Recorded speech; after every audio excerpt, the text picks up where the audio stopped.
little bit, Joel. We'll do like this. Edward doing the toss. Joel, it's your call. We go up. Where you go, Edward? Heads? It's a head. Okay, cheers. Edward not getting a lot of height with the toss, just a little flip of the coin there, and we're away here. It's beautiful conditions as I go to Lingy downstairs. Lingy, there's barely a breath of wind, is there not? No wind at all. Perfect conditions tonight. It'll be interesting to see how this young GWS team takes it up to the Cats. Shane Mumford, of course, knows a few of the boys very, very well. He'll be wanting to have a big game, but absolutely perfect. Not a huge crowd, but a great night for football. Just keep an eye out as well for Joel Selwood in the Toby Green matchup. I think Joel Selwood starting on the bench first up, and I see Green in the middle there now. So although Joel Selwood has changed that now and he's gone to the middle. So watch for that matchup tonight as well. They have tried Toby over the last couple of weeks on the opposition's best. And how exciting when you look up at the GWS forward line and you see big John Patton, Jeremy Cameron and young Tom Boyd. Clubs would kill for just one of those talented big boys, and there's three of them running around tonight. There's that matchup right in the foreground there. And we're underway here for this round 18 match. Big Mummy in the middle. Man, Shane Mumford's free, GWS.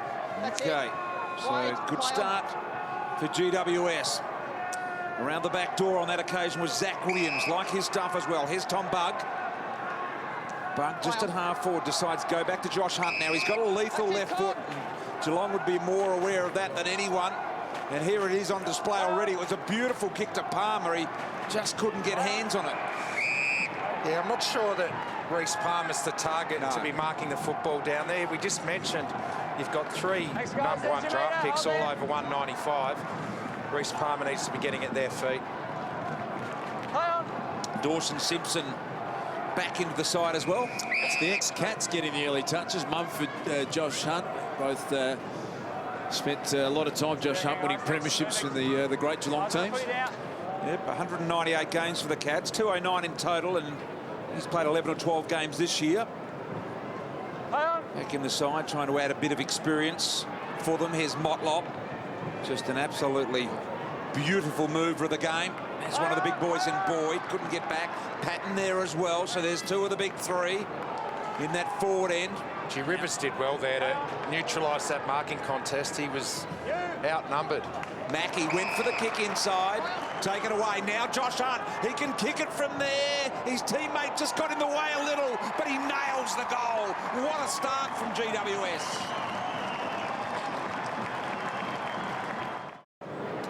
Beautiful, wasn't it? Queued up, waited for the Mackie mistake here, and the turnover complete. And wasting no time at all. Tomlinson, and just outside 50, Josh Hunt, who, by the way, is looking like an absolute ball of muscle.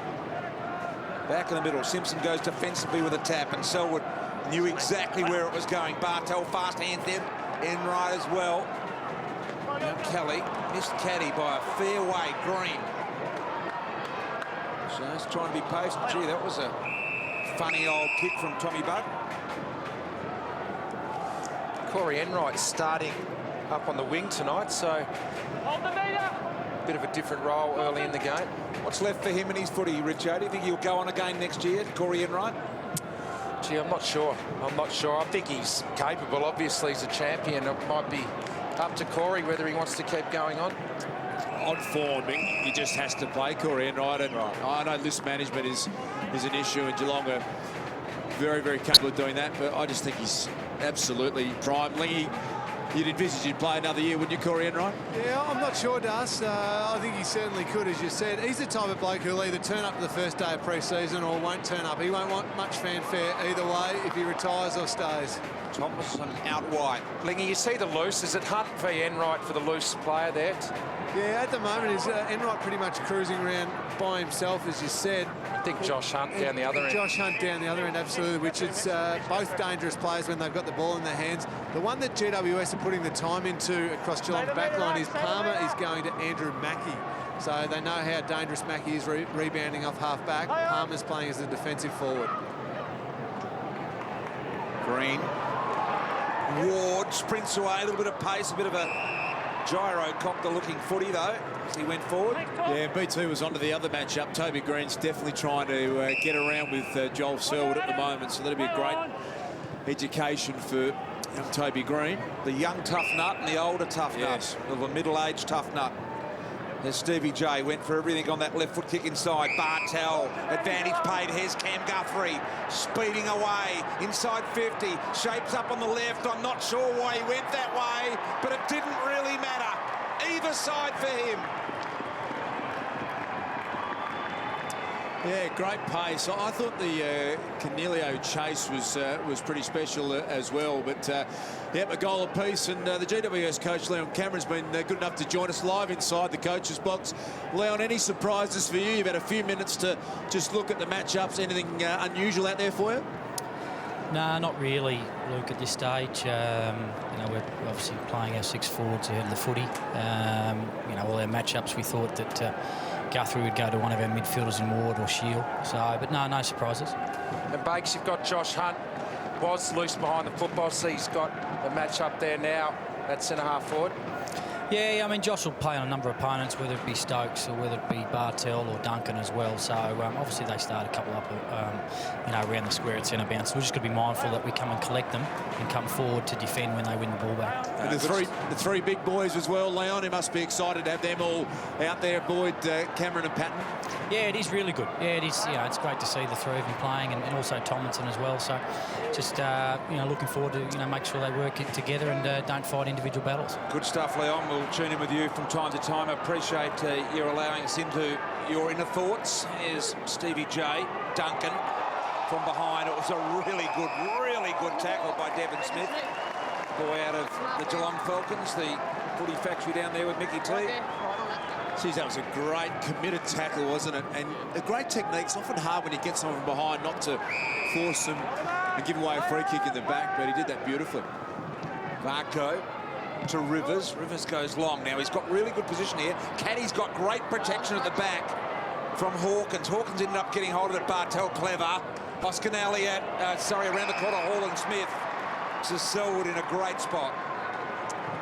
Yeah, he's a great one-on-one player, Joel Selwood, and there's an understatement, as if that wasn't something that had been known before, but he's also, I think, added in the last 12 months this ability to go forward and find a goal, and he's had an opponent trying to get around with him, Toby Green. He lost Toby Green and was in the right spot at the right time, Joel Selwood. How good was Bartel then? Just his smarts not to take possession and tap it. Yeah, it was clever play, wasn't it? And Joel Selwood just a little ginger on the kick, pulls it to the left.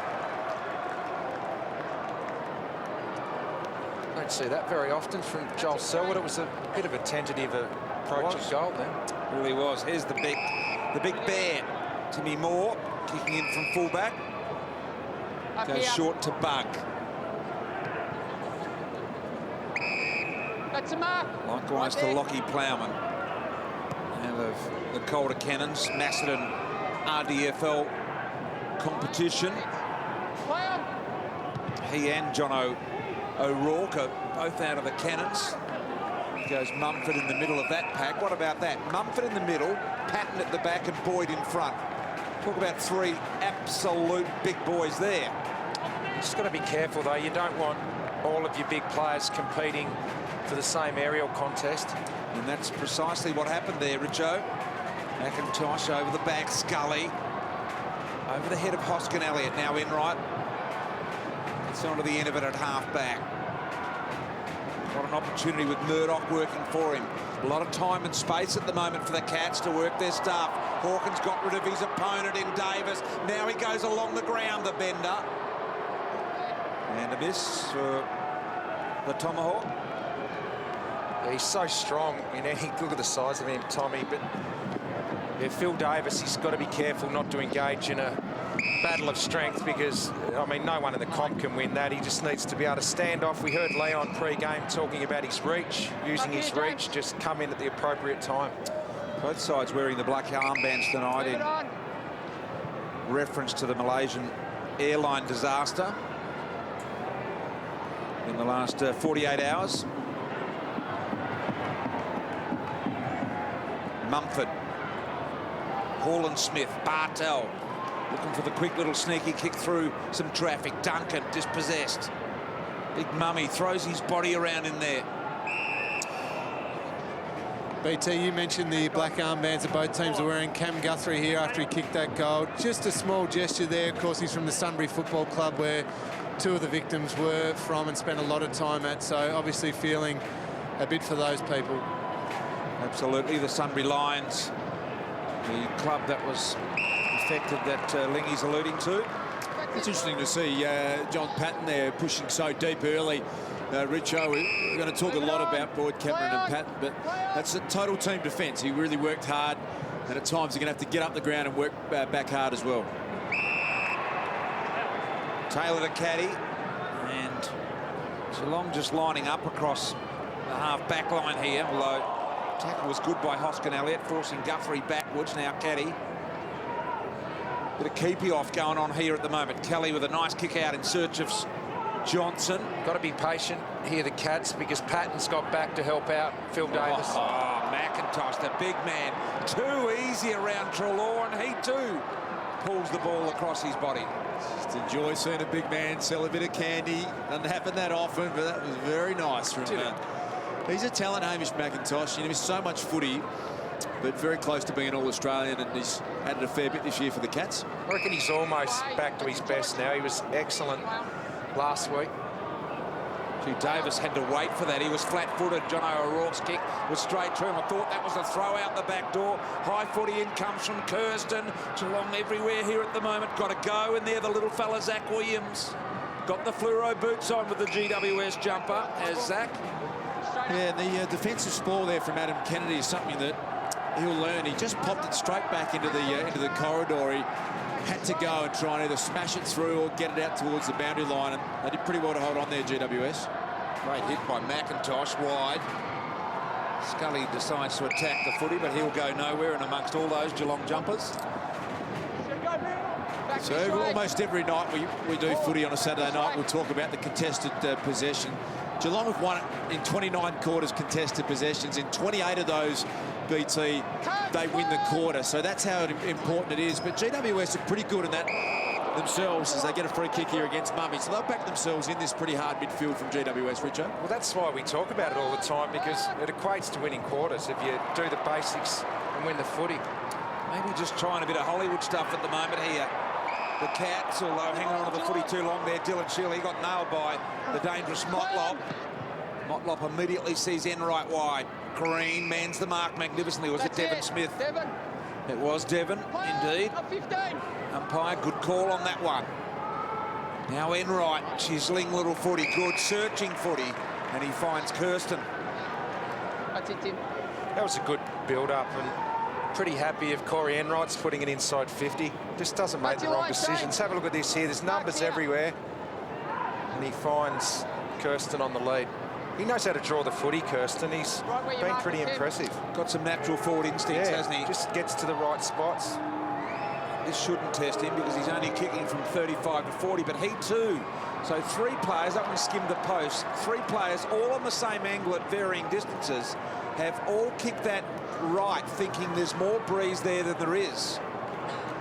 Interesting stuff.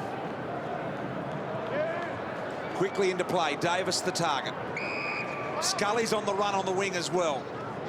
Kick is good. And eventually they get out of this vice-like grip here that Geelong have had them in for a couple of minutes. Tomlinson in game 40. It's long and deep. Over the head of Cameron, but at the back, almost Boyd.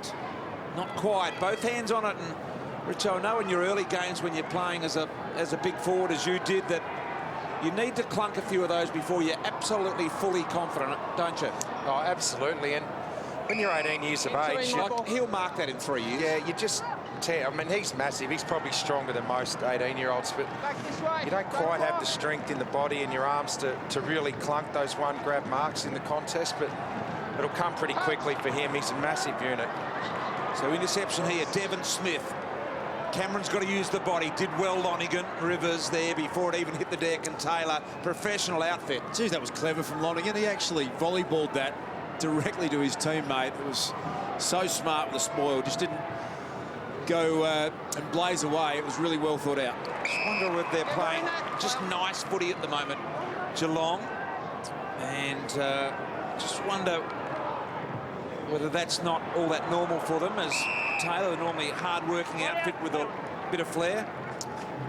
It's going to take a bit of a while to organise these young forwards. I think one thing that Cameron won't be happy about, they won't want to get out-marked. When you've got 3 big boys, the least they should do is be in a spot there to give a contest. And a couple of times, Harry Taylor's just been too smart. Well, at the moment, Taylor's got that Boyd match-up, and if Boyd's not going anywhere near the right position, Taylor knows that and just backs off. He's already had 6 and taken a couple of marks, Harry Taylor. Over the back, punch from Green, good tackle as well from Kennedy. Now the ball very much in dispute. Townsend did well.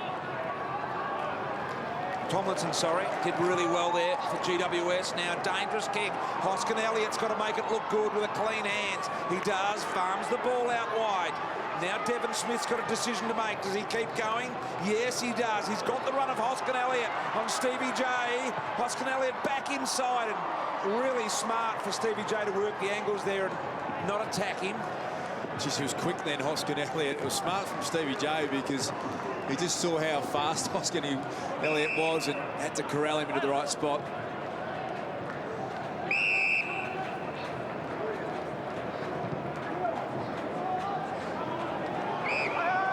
Paul Smith able to run, and that's the simplest of kicks to Simpson. Boy, that was far too easy. Now let's see. This is a slightly more acute angle than the other players have missed from, but I just reckon it needs to be inside right goalpost and no more. Yeah, that was Hall Smith coming off the interchange bench that got that overlap and got it into Simpson quickly. Simpson comes in. He's done it as well. And it is swinging to that left, and they haven't been able to measure it precisely yet. So some golden opportunities slipping here early for the Cats. Already 5 shots at goal. Kick in by Hunt, missed its green target. Duncan kept the arms free. Stokes turns back and kicks it long, top of the square. Lonigan at the back flew unusually. But Ward, who's having a terrific year. There's one of the skippers. Gee, that was a good mark for Callum Ward to get back. That was a big contested grab. He's been unbelievable for them, Callum Ward. He's just, I think he's won both their best and fairest off the top of my head. He'll probably go close to winning it again this year. And he's just a hard, tough, consistent player. Moore just had trouble getting a handle on it. Toby Green's handball was pretty hot, might add. McIntosh now. Just a little one over the top to Hawkins. Missed him. Caddy can mop it up here. Run out of tarmac.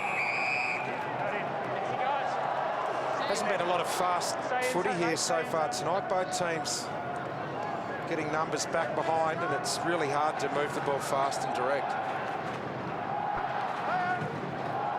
Patton there, doing the ruck work. Hall Smith deliberately along the ground to Taylor. Taylor tricked them all. Went direct. McIntosh looming over the back here. Got some hands on the footy. Out the back door comes Payton. A little left foot along the ground, tested him in the end, and they'll be hoping that went out of bounds. Go through. Lockie Plowman there. Watch Modlock at the front. Modlock and Williams.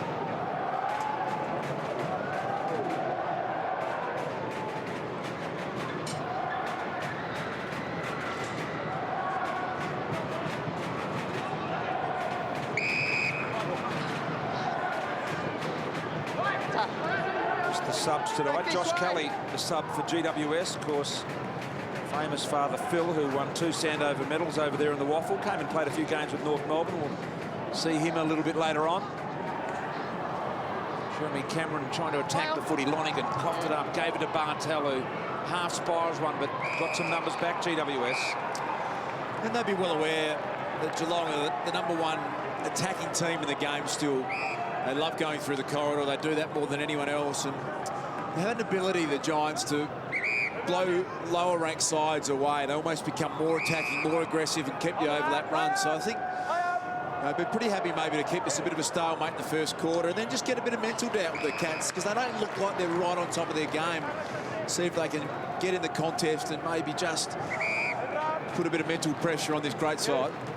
Just interesting with the Cats as that one goes out of bounds in the full, because their 4 losses this year have all come on the road. And here they are on the road again. They've lost to the Dockers, Power, the Swans and the Suns, all on the road. So this is game number 5 on the road. And the footy's, I think, jammed in behind the fence and the advertising screen there. So I don't reckon I've ever seen that happen before. They've gone down to the goals at the other end to get another footy. Well, someone taxed it. Where is it? No, I think it went down behind the advertising area and the fence, and it's jammed. Richo? There's a first, BT. Yep, absolutely. Can't remember seeing that before. Back outside, It's like the old days at the old country footy when the ball would go over the fence and you just park the BMX next to the fence and just accidentally ride off with it. The old days at Victoria Park at the Yarra Falls End, they used to kick them over the fence and you have your mate out there stashing them in a bag. Good grab taken by Jonathan Patton. Well, he's been the one that they've decided to push up the ground and deep and try and get a bit of defensive coverage from, and he's played the role pretty well, big Johnny Patton. Yeah, and there's the man that he's trying to kick to, and Boyd, who just looks to me like, Richo, he needs a really tough pre-season, drop a little bit of weight, get a little bit more mobility at this level. Yeah, he's a massive unit. And this game now, you rely on having to get up and down the ground so much, you can't park yourself inside forward 50. So his work rate, I'm not sure how fit he is aerobically, but that'll come with game time. Yeah, good pre-season will sort some of that out at least. There's Duncan, been good with the hands. Motlop. Hawkins was trying to clear the space for Caddy to come back then, but they weren't both in the same way of thinking. Now Hunt. Been averaging 8,000 people into this stadium this year. And I reckon there would be barely that here. It's a pretty cold night in Sydney, been unusually cold here the last week or two. There's Barco.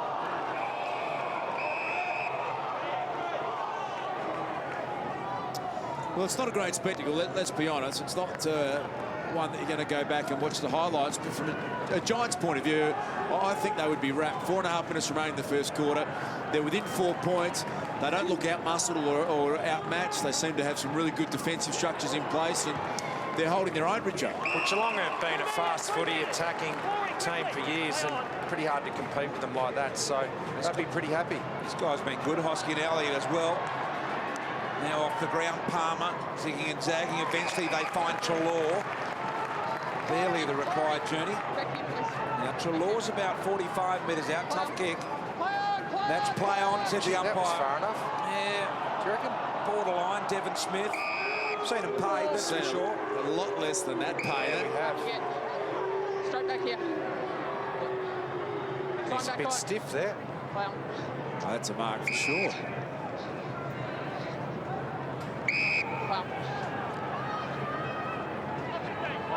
Guthrie, as Dar says, they like to go up this corridor.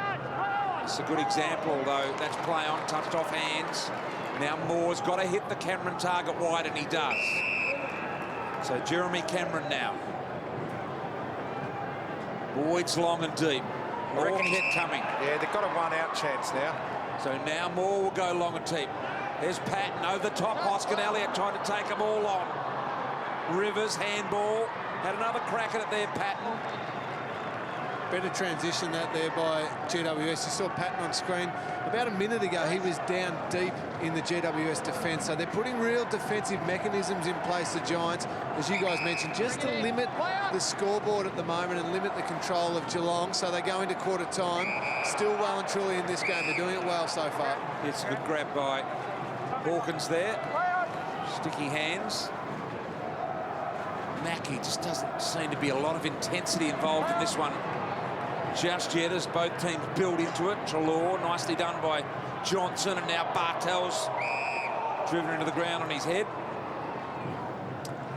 Well, the other matchup's working for the Giants at the moment, and Lingy picked it at the 1 minute mark of the game, is that Reece Palmer's got the defensive role on Mackie. Mackie just 4 possessions and no real run on drive from half-back.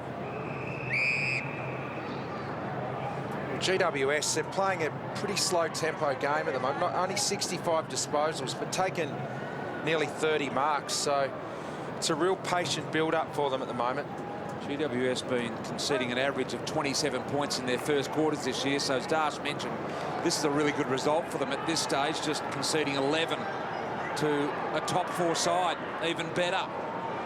Kick forward without great direction. Rivers. That's it well.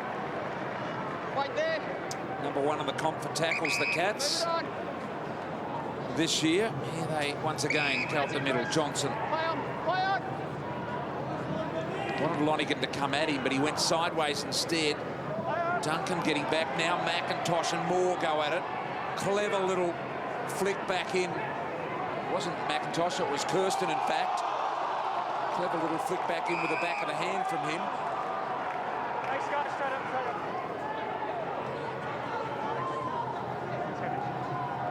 Umpires tonight, that's Sam May there. Robert Finley, Andrew Mitchell. Multicultural weekend of football.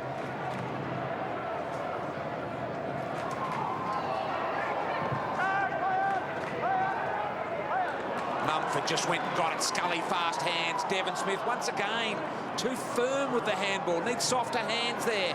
Nice over the top. Palmer on the run. Handball out wide. Scully. Stokes got him. Well done, Geelong. Selwood and Enright. Yeah, it was a poor handball, wasn't it, to Tom Scully? We heard Leon Cameron pre-game speak to him. He was mic'd up and he said, that's where you're going to get them, Tom. You're going to run harder. And he was out. He just got a really bad handball. They had an opportunity to go forward with some real pace, but got run down. Motlop looking for the low bullet. Gone for a few things here, Geelong, in this first quarter. Kirsten into Hawkins. Nicely placed for him to do his work. He just said, get out of the way. Gave it off. Kicked by Murdoch, and the end is a goal. That's a goal for Tom Hawkins. Gotta love this, Richo. Have a look at the strength. Just get out of my way to young Zach Williams. 105 kilos he's written down in the footy record tonight, Tom Hawkins. I reckon he's shed 5. I think he's at least 110. He's a massive man. Impressive stuff. Dylan Shield out of the middle. Here's an interesting story, one that I've heard rumours about whether he wants to come home or not for next year. Dylan Shield. Gee, there'd be a lot of Melbourne clubs circling that one then, if that's the case. Yeah, I'm not sure whether GWF, since that I heard that, have gone and signed him or not, but it was certainly the talk a few weeks back. On our way in tonight, Richo and IBT bumped into Todd Viney, who's the list manager at Melbourne. I think every list manager would be up here just seeing if they could prize a few back the other way. Snavel 1 or 2, you reckon, as Ward misses? Well, eventually, all these #1 draft picks, you'd think if they all develop, all these first-round draft picks, sorry, if they develop the way that you would think they would, it's going to be hard to hold on to every one of them going forward. So I think the other teams are circling around. Nice to have another club develop them for you too, isn't it? There's Jeremy Cameron running in the same direction as the footy. Well done for him. That's it, Tom. Play on. So we get down to the last quarter of a minute. Cameron goes inside 50. Patton just stands and grabs. Really good one, this, because the clock is going to run out. Well, how exciting is that, Richo? We're both sitting here pointing at each other because that's the future, isn't it? Cameron leads up. You've got a big man Mountain there and Patton in the goal square taking contested marks. That is what scares a lot of other clubs in the competition. They separated. They didn't get in each other's way. One up, one back. Looking for his 20th goal of the season after the quarter-time siren, and he has got it. So a really good quarter for GWS.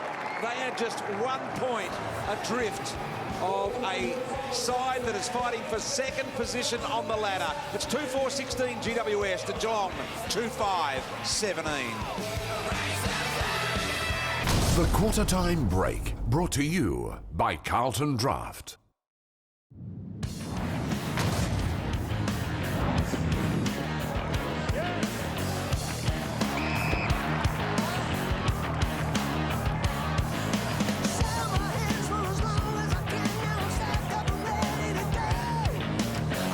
Geelong by 1 point here at quarter time in a very, very tight game. GWS have done well. I will say that Geelong haven't been at their brilliant best. And the scores here at quarter time, 2-4-16 to Geelong 2-5-17. Bit of Irish dancing, part of multicultural weekend of footy, and I would just love Richo or Das to go down there, and I reckon they would fit in very, very nicely down there. Lingy's not all that far away. Lingy, what are you made of the first quarter?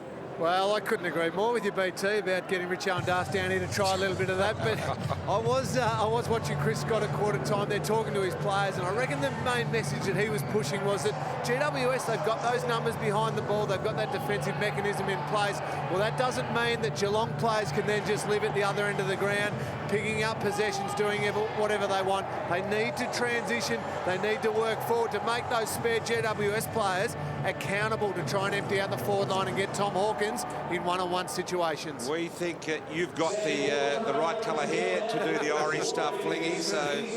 And your closest, but there's the two big boys, Kirsten and Hawkins for the Cats, and they'd be pretty happy, Richo, GWS, with this first quarter. Oh, absolutely, no doubt. And what Lingy said, spot on. If you come down and can try and draw the footy, 60 or 70 metres out, that's going to draw out those loose players for GWS, make them accountable, and then you'll get some one-on-ones. And when you get it to Hawkins one-on-one, he doesn't lose a battle, whether it's in the air at ground level, as we saw. All right, second quarter underway. Geelong to the left of screen here. Toby Green.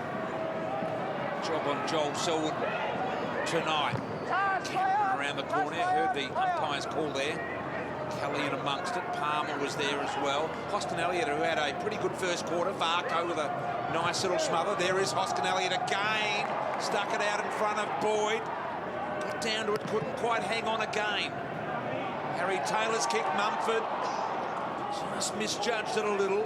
And now Dawson Simpson, Varco, Kelly all combining.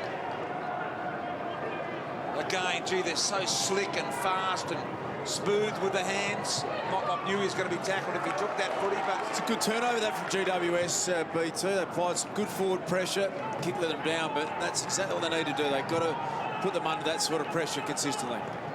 Buck with a good defensive punch away. Now an opportunity for Lockie Plowman. Inside. Couldn't quite hang on to it, Tomlinson on that occasion. Hall and Smith now and Selwood combine. Bartel just draws Mackie to the footy. Good pressure from Josh Hunt. His former teammate allows Palmer to pick it up on his favourite side. Tried to draw Patton to the footy. He's attacked by three of them out there, and Harry Taylor did well. Enright. Just going the one handball too many at the moment, Geelong. Yeah, they have to, though, because the pressure's really good.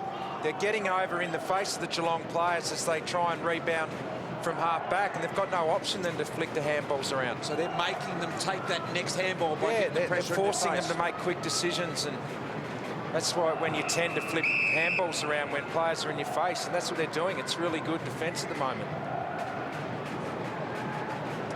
Cornelio and Selwood there. Doesn't reflect in the tackle numbers, but you're forcing the opposition to make quick decisions. Bartel left out the back all by himself. The 239s, the big bear Moore, now Davis. Bowled over by Kirsten, but Moore, powerful body, did well. Ward, backwards, just looking for a bit of time and space. Have a look at them load up on this side of the ground now. Kick to Cornelio, not Cornelio, to Shield. Shield, a little bit of half-foot candy, and then a smooth kick to Hunt. Hunt can go here. He can really drill this. That's a ripping kick. And Patton on the lead would have been very confident leading to Josh Hunt. How good are those hands, Richo?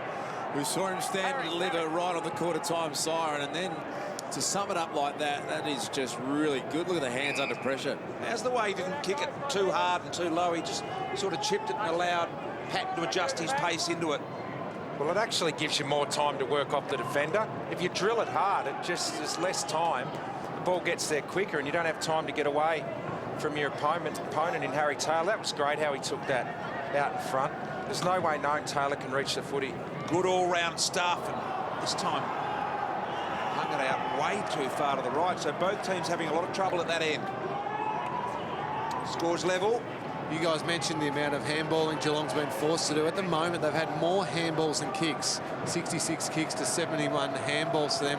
That's not the way they want to play at all. So great pressure by the Giants so far to force that. Scully. Selwood. He gave it to Taylor and then realised he'd done the wrong thing and sharked his own handball. He's got a free here. Joel Selwood. Lingy, you'd be impressed. Geelong haven't been able to get that transition going. The pressure's really good from GWS. Yeah, absolutely. And even kicks like this up the middle, straight onto it, big spoil, fantastic play. Oh, Plowman did well with the big fist, as you say there, Lingy.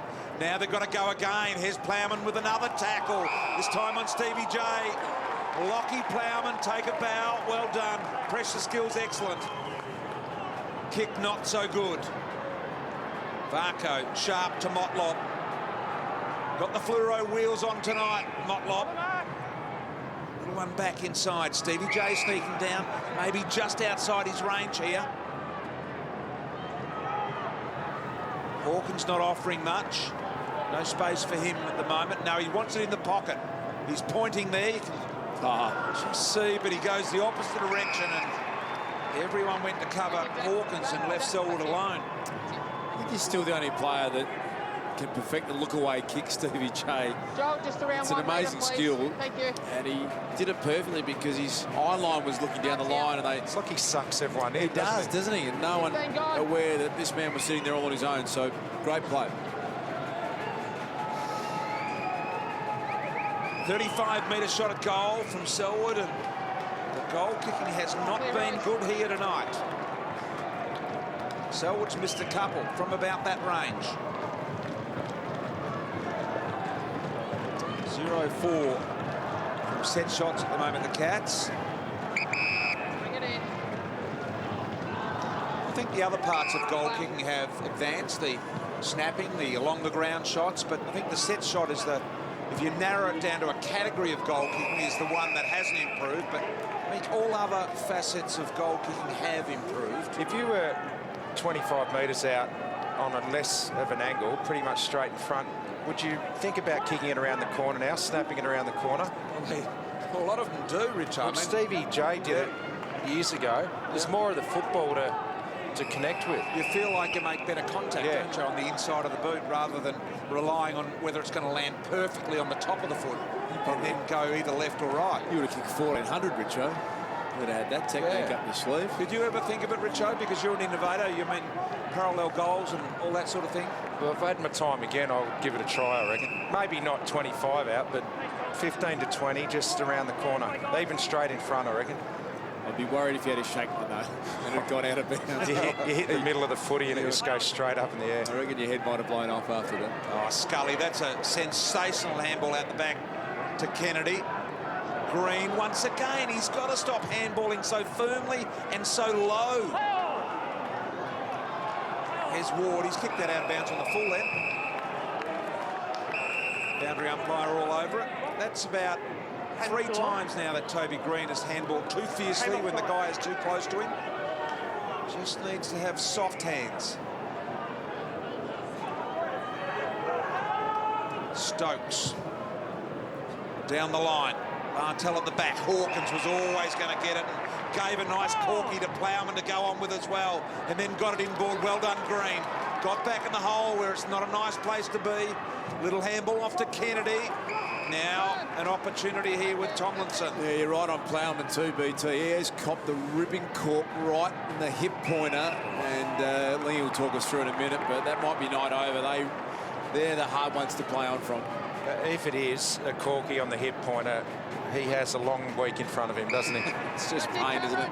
Just agony trying to get rid of it. There's a lot of ice baths involved in coming back from one of those, and you've got to get the water right up over the belly button to get the spot. It's not a nice one. Particularly when it's 110 kilos of Tom Hawkins coming the other way. It's not fun. The Tomahawk wouldn't have even felt it. Here's Josh Hunt. A little one in between. Nicely done. Really nicely done by Hunt. And an opportunity with John O'Rourke. O'Rourke, top of the goal square. Mumford caught behind McIntosh a little. At the back was Boyd. Mackie under some pressure. Van Selwood and now Motlop. Enright. Motlop again. Got him hemmed in here, GWS. Here comes the Ward pressure. Gee, it's good. Have a look how many players around the footy in this area here. Look at that. That's a great setup, BT. They really squeezed them into that pocket. And as I said, it's a great shot. You saw the old press. It was an unbelievable press, Richo. And look at that. Look at the numbers there, hemming them in. There's 17 of the 18 on the field, all in that forward pocket. And Callum Ward read it beautifully. It's a great win for GWS. So Ward, just for his 6th goal of the year, normally plays the defender, of course. Here he is directly in front, and he's finally worked out, and they have worked out what it's doing. So they get the first goal in the second quarter.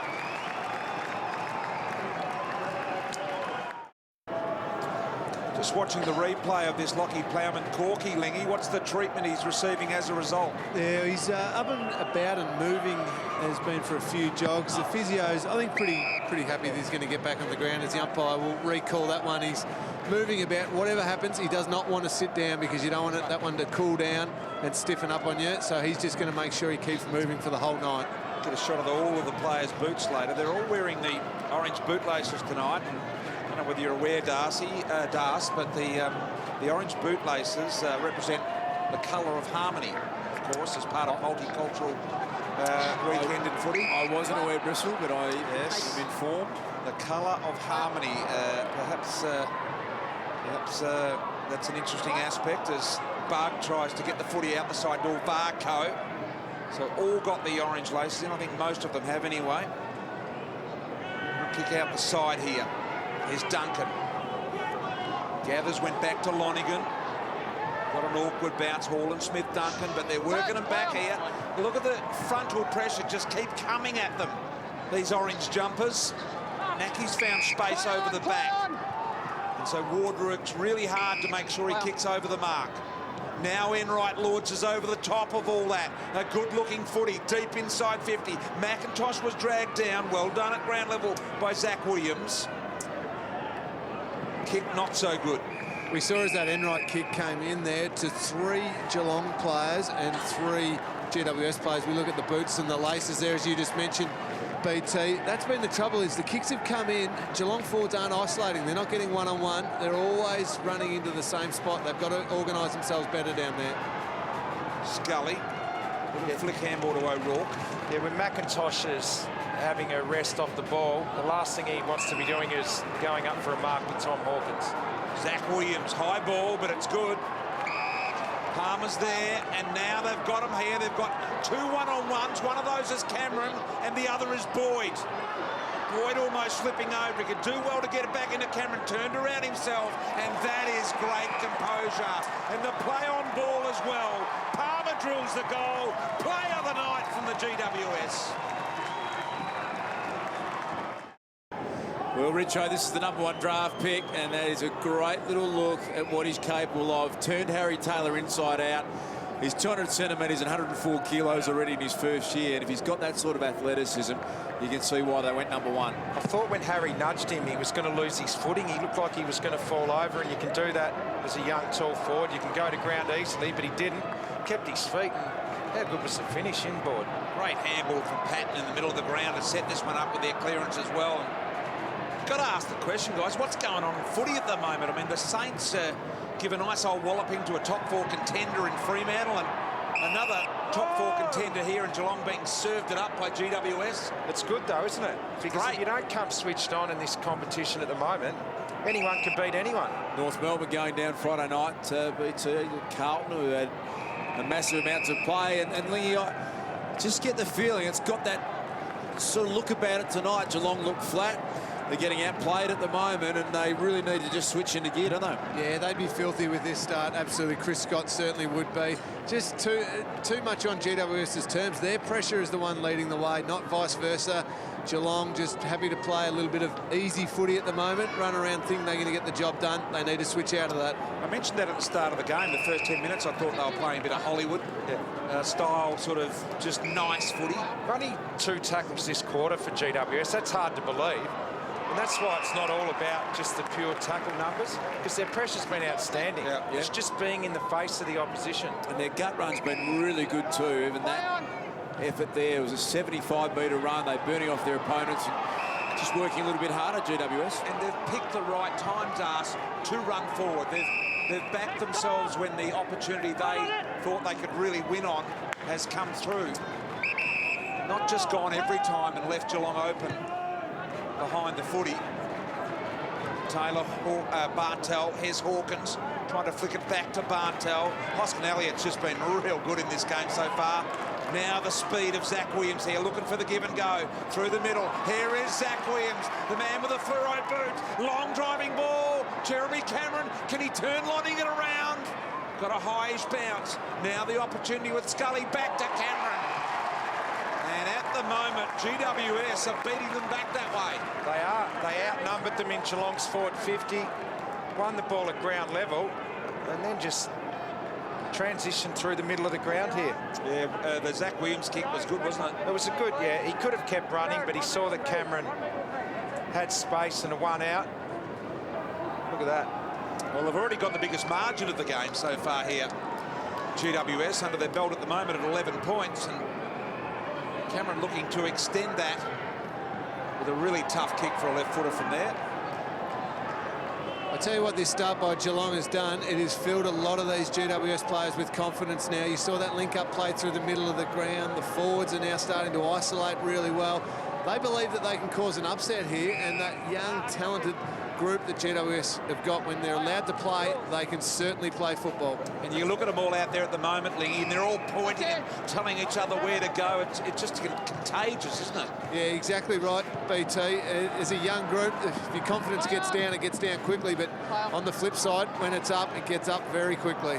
Indiscriminate handball there. Ward really had to do some tough work there and combine with his co-captain. Now Johnson at half-back. The give and go backwards, and he just peels off. And here's this forward press again. They come straight at him, but this time Geelong are able to inch it over the top, and perhaps a little overcommitted. Duncan to Selwood. The pressure now comes on Selwood, got the kick away, and it was brilliant to Simpson. Well, you can go back to half-back, BT, and it's just the class of Stevie J. He was under enormous pressure. He still found a target, despite the fact he had to work through a heap of tackle pressure. And that's just the brilliance of Stevie J on display. For the Cats' third goal, not a lot of angle about it. Straight in front, Simpson goals, and back to within a goal. Well, that goal came about just somebody with a bit of composure. It was Stevie Johnson, just seeing what's ahead. That handball through by Corey Enright, then the ability to hit that kick there completely opened up that GWS press that we've been talking about. They're going to have to be careful that Geelong don't get on a roll now. Neville Ling down there on the boundary. Good on you, Nev. Here's an opportunity with Kirsten Moore. Got him in one of those bear-hugging tackles. Bartel just advanced the footy. Danger here. Phil Davis was just trying to knock it forward. Caddy out of bounds. Did well on that occasion, Phil Davis. I think Tommy Hawkins thought he had him in the right position there to work him off the footy and win that ground ball, but Davis did well, maintained front position and forced it out of bounds here. So Geelong just sensing that they've got a little more fair income in the last few minutes of this one. Treloar with the free.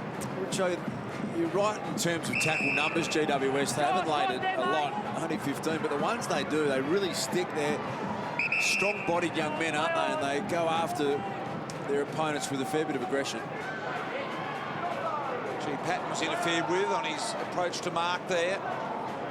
Went for the all or nothing on that occasion, GWS, and missed it. Duncan to Hawkins' beautiful footy, and Hawkins with the jukes extended will get a look from directly in front from 50. Yeah, nothing that Phil Davis could do then. They get clean ball. There's Leon shaking his head. They just got clean ball through the middle. The ball hit ground level, Duncan out, and he had all day to assess where Hawkins was, and it was the easiest of hit-up leads. Yet to kick one. Tommy missed one at the other end, and now directly in front. We'll have to kick at 50 though, and that's very, very doable for him. Kick on the way, ending right. The fading off right at that end and left down the other end. So, is there any breeze out there, Lingy? None at all, Richo. It's amazing. There may be at the open end of the ground there where Tommy Hawkins was kicking a little bit. But, gee, it's a beautiful night for footy. It's surprising to see them miss so much. It's the natural drift of the footy. Here they go, GWS to half-back, and Toby Green, the bit of kung fu kick just to keep the defender at bay. Toby. He's protecting the space, Bride. The little Jackie Chan. Trelaw, left footer, right footer in fact, turns and goes with the right footer. Cameron more interested in engaging with Lonigan, and in the meantime Taylor was able to mark uncontested. Great hands, Mackie. Guthrie off the boot of Stevie J. Murdoch's got some space. What does Kennedy do here? Does he corral? Does he attack? He went for him, didn't corral, and allowed Murdoch to get through, but he misses. Danger signs here. The Cats just starting to open them up as Lingy set up that goal. Will it get the Cats up and running? Former coach there, Kevin Sheedy, and he's got a bunch of school kids here tonight. We'll tell you about shortly as Motlop tries to gather the footy. Over 300 or 400 students here tonight. From Parramatta. Yeah, Parramatta, number of schools, Richo, in fact, from out here in the west. Little handball in the end. Ward in amongst it. Nervous time here for GWS at the moment. Josh Hunt is a good kick, though, and gets it out wide to Plowman. Good to see they've been able to get Lockie Plowman back out in the field. Massive corked hip, but he's been able to push through it. Dangerous ball, that short one under pressure. They might get... They're searching for half-time here, aren't they? Yeah, they might hurt here. Yeah, Tomlinson couldn't get it done over the line. And we mentioned Kevin Sheedy there before, and a number of schools from the west out on the far side of the ground. There is just one of the many schools, I believe, Parramatta High here amongst others. There's a couple hundred school kids here. Initiative that GWS have gone with, not just for multicultural round, but for promoting the game here in the West. Yeah, Sheets was talking at quarter time. They want to try and get a school's footy comp happening, get a team from each school. So they're getting them along to the footy to get them enthused about it, BT. Yep, indeed they are. He's the master promoter, isn't he, that man? He was up here, he was selling it to us with that passion. So they're starting to get into it on top of it all. And isn't it great that he's stuck around this year? Not many people would have expected him to, I reckon. It would have been very easy for him to go and hunt a job in the media or go back to Melbourne and have plenty of work. But he's stuck around because he's a believer in what's happening up here. Please. Thank you. Out in the west of Sydney. The great Kevin Sheedy. McIntosh knocked down. GWS by 4, but Geelong have basically owned the last 10 minutes. Varco with a really heavy hip and shoulder. Now Enright to the advantage of Hawkins, but another behind. Moore did well in the wrestle. Well, Moore can hold his ground in the body contest. Good fair bump, that. Travis Varco, perfectly executed. Actually, Josh Hunt's a ripper with the footy in hand. Yeah, G. Patton's hands have been good tonight. He's just starting to develop, John. Everything out in front, isn't he? Yeah. 8 minutes since GWS have been inside their 50 now, which is an eternity in modern footy. Here's Mummy. Lonigan did well without infringing, and Varco just mopped it up beautifully. So out the back door, Lonigan. Now Varco again. Half-back, can he find something in the middle? He can. The dangerous Johnson. Long handball. Selwood needs a nice sitting bounce. Wearing him now is Palmer. Did well, Selwood. Didn't give it up. Bartel waits. Stack of time for Bartel. Little right foot footy here, drawing Hawkins wide.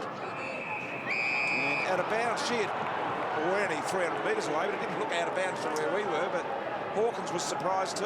That kick from the boundary line into the corridor that was marked by Stevie J, that's the classic Geelong kick that has scored them hundreds and hundreds of goals a year in the past 8 or 9 seasons. But free kick here, it's going to be a Cats opportunity. Holland Smith, I think, is going to get it within range. But really well, GWS, to close that down. We haven't seen a lot of that middle of the ground play on and mark and score. It's only been the last 4 minutes. They've just got a little bit tired, and you only have to drop off No, 5%, and the holes start opening up through the middle of the ground. Yeah, just a little anxious there, Zach Williams, to get hold of him. Paul and Smith to put Geelong back in front by half a goal as we've got 1:45 to half-time.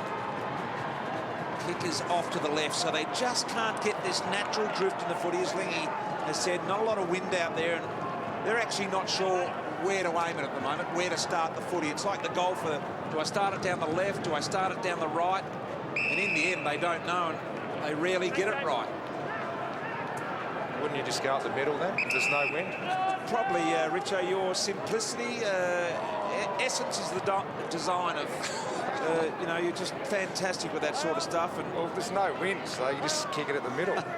Maybe a bit of what Bryden McPherson was thinking the other day in the British Open, where he did what most of us golfers do and shot a 90 and missed the cut. I'm not sure he knew exactly where to aim.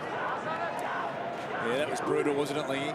He was 24 over, wasn't I he? think after that he parred the last two and he said, I finished well though. Yeah, but the start in the middle wasn't so good.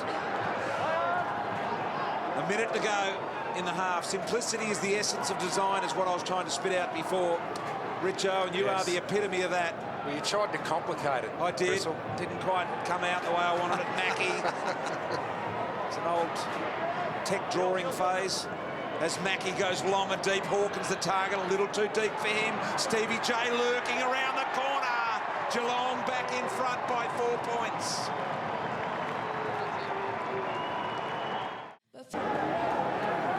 Stevie J, the front and centre. Just a perfect, wasn't it? Timing. He never misses those. He's the man that got them going, as Slingy pointed out, with that composure at half back. He's got them back in front almost on his own here. 2 goals apiece in the first quarter, 2 goals apiece in the second quarter. That would make it 4 goals each with a half a minute remaining. GWS, a rare opportunity to go forward here.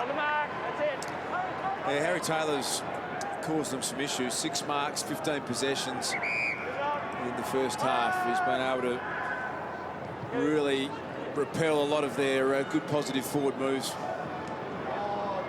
Indeed he has. So Geelong are going to hang on to this very slender lead. They led by 1 point at quarter time, and now 4 points at the main break by the Cats, but only just. It has been an impressive GWS outfit here in this first half of football. Stay with us, plenty to come at half time. That man there's done a good job, and GWS generally doing a good job. Can they hang on in the second half? GWS 4-6-30, trailing the Cats 4-10-34. Big night here tonight, GWS and Geelong. 4-point lead to the Cats. It's been tight all night, and we expect it to go that way in the second half. Cameron Ling is downstairs with coach of Geelong, Chris Scott. Well, Scotty, is there one thing you need to fix up, or is it a combination of a number of things? No, it's a combination of things. I think we've been okay around the ball. You know, the contested ball numbers are relatively even, but I think we've looked good there. We just obviously haven't converted in front of goal, and they've been a little bit the same, but I just think we need to take our chances a little better. Is there a bit of an overuse of the footy, a bit too much handball, and has their pressure contributed to that? Maybe a little bit. I mean, the difference in the disposals is just the handballs, about the same number of kicks, and we have had a lot more handballs, but I think it was translating into enough inside 50s. I mean, they only had 6 for the quarter. We just couldn't sort of finish off well enough to make them count. So the game's not going too badly, even though the scoreboard's close. Thanks for your time, Scotty. All the best. They like shaking hands, those two. They just forever shaking hands. Hey, big concern for the Cats too, to us and Richo. Their third terms this year, they've only won 1 of their past 11 third quarters. So Yeah, they haven't been isn't the it? best in that area. Yeah, I'm not sure. That becomes a bit of a pattern, doesn't it? Something to overcome. Trends do continue in footy, absolutely, and they've also this year interstate. They've had 5 interstate games and only won 1 of those, the Cats. So this year hasn't been their most productive travel-wise. Do you think they can snap out of it? I mean, we're seeing them being a little lethargic, although Chris Scott was quite happy. Do you think it's a matter of them, when the bigger games come, they'll be ready for that?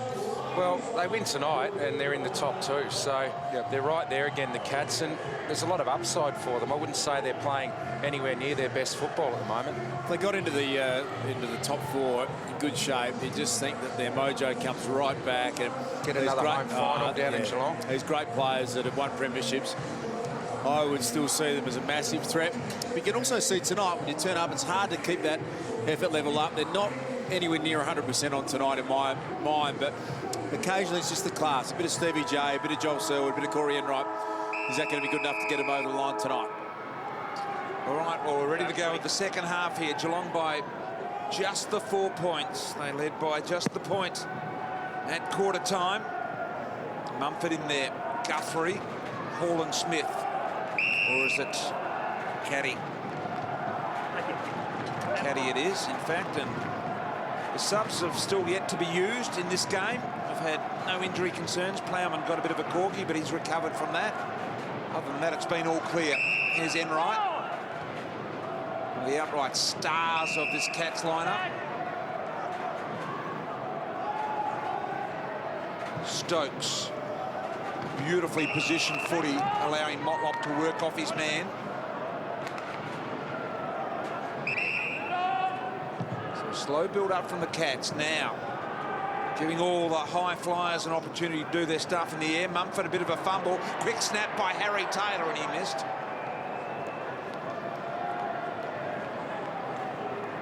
Drifting down from defence. Tom Boyd went all the way down to help out, and Harry Taylor followed him and gets a shot on goal. He moved forward in the game, Harry, at one stage, and kicked 5 or 6 goals against GWS. Yeah. Through the middle, the advantage paid. Hoskin Elliott, Jeremy Cameron. Probably didn't need to do that. Yeah, trying to help his teammate out, but just a bit overzealous, and probably cost them a goal there. It was pretty clumsy, wasn't it? Gee, this is an ordinary kick by Lonigan. Toby Green now will get a free. Guthrie got him high. See that? He thought about giving it to Mumford, and then he realised, no, it's not the guy you want kicking the footy on his left. And now Cameron. Boyd presents shortish. Patton is at the top of the goal square. He goes in between the two. End up crushing each other. Just saw young Tom Boyd then. He had numbers all around him, and someone's copped one there, big Johnny Patton. Yeah, Patton copped one. It was Dawson Simpson coming across with the spoil. Oh, he looks sick. Very hard. Looks a bit crook there, the big fella, Johnny Patton. And he's got a whack. He's going to come off under the blood rule anyway. He's got some blood trickling from the mouth, and I'm just wondering whether he's thinking he may have lost a tooth as well. Yeah, big Dorso just copped him right on the face there. Just saying with young Boyd there, he had numbers all around him and players set up in front of him loose. And sometimes you just got to lead hard and lead past those loose players and try and draw one of them out and attract some attention. There he is, our mate, up in the crowd, Mick. He's found a few friends. And that's the Sky Deck, the magnificent Sky Deck, where you can stand and watch the footy corporate style and trust Mick to sniff it out. Callan Ward, and I think it hit the post. What about Mick? Das just leaves the Channel 7 pin on just so he can wobble around up there. Look at me. Just a little bit of I'm important around the traps. Oh, come on. That's extraordinary. It's everyone to know he's involved. What's that badge? Oh, I work for Channel 7, mate. Oh, really? Yeah. You'd never have known. Motlop through some traffic. You're telling a few yarns in the bar, I reckon. Mick, he had to help himself. Selwood keeps it alive. Now an opportunity for Kirsten. Did well onto the Murdoch. Murdoch thought about it for a moment. Now Caddy, a little bit of poise just before he let it rip, and he did really well. So Geelong get the first. Timmy Moore you can see, just going to the bench, top of screen there as well. And Patton in a bit of trouble. He's been patched up and looks ready to go. Got a bit of a fat lip. So Geelong by 10 points have kicked the last 3 goals of the game. Geelong And just getting that transition going from one end to the other now. Trelaw looking for the little one to Palmer, but Varco on the intercept. Out of bounds.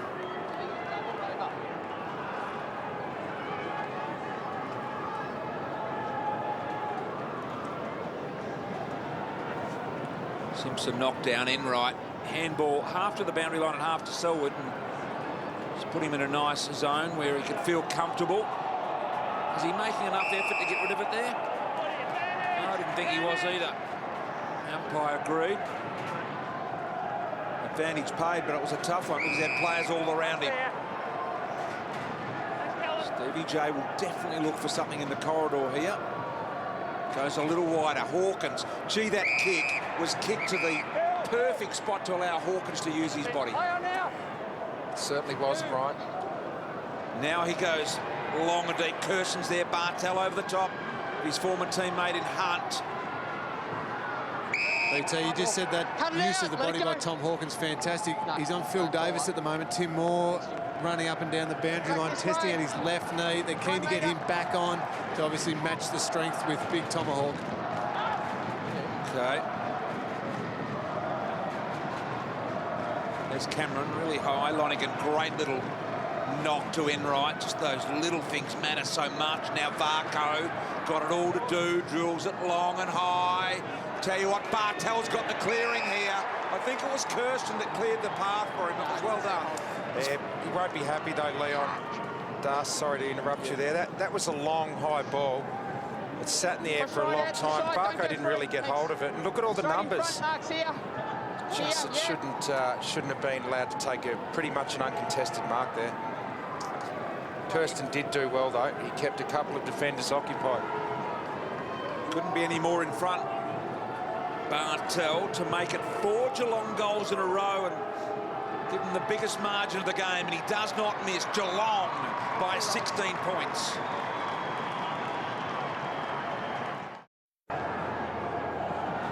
So there's the centre square set up. You can see Callum Ward in there, as we've mentioned, having another stellar season. Second in the AFL for clearances. Well, he needs a big one right here. He's behind only Ablett in the clearances. 7th in the AFL for contested possessions. Selwood. There's Ward and Selwood. Handball, looked throwish, but he must have got hands on it because the umpire was right there. It's a great kick from Stevie J. They are now doing what they do best, aren't they? That overlap run through the middle of the ground. Hawkins almost a run and jump at it. More around the back here to just tidy up. Need to be cool, and they do, and they find Patton, who's back on the ground. Scully wanted the footy. Probably should have given it in the end. Yeah, I think he wanted to give it to someone who could come inboard, but Scully probably was the man. Scully looking inboard there, but frustrated that he can't find the space for someone. So now he goes to centre half forward. Cameron in front. Mumford did well to spoil McIntosh in the end. And then the tackle was really good.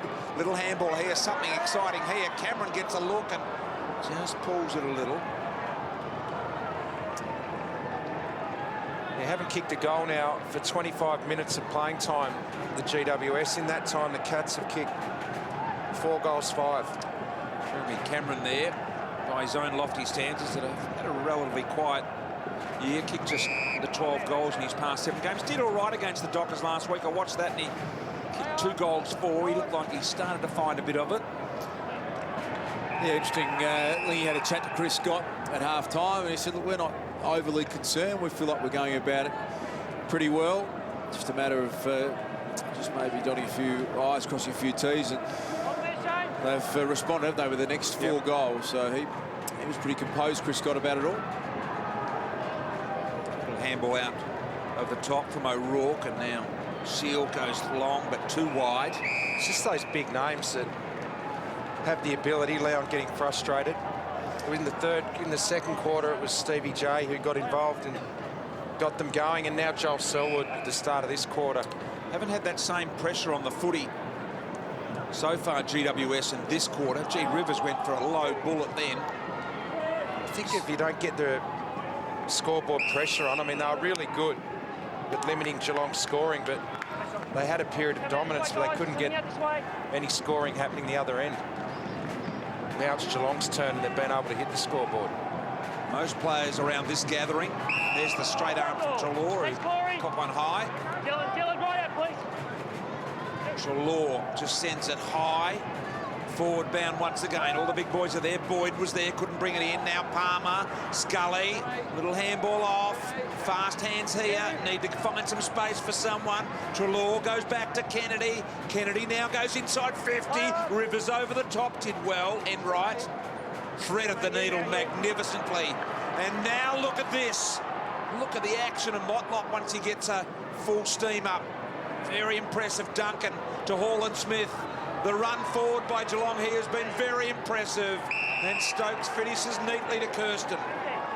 That's a classic play from Geelong. Another loose player on Bartel. Gee, that's unselfish because Kirsten is a thumping kick and would have had no problems there. On Bartel, 2 plays on and goes wide and gives it a bit of angle to Caddy. Love it when they're half forwards, Geelong. They get right up the ground, he plays on. Gee, no pressure at all. The pressure from GWS has dissipated.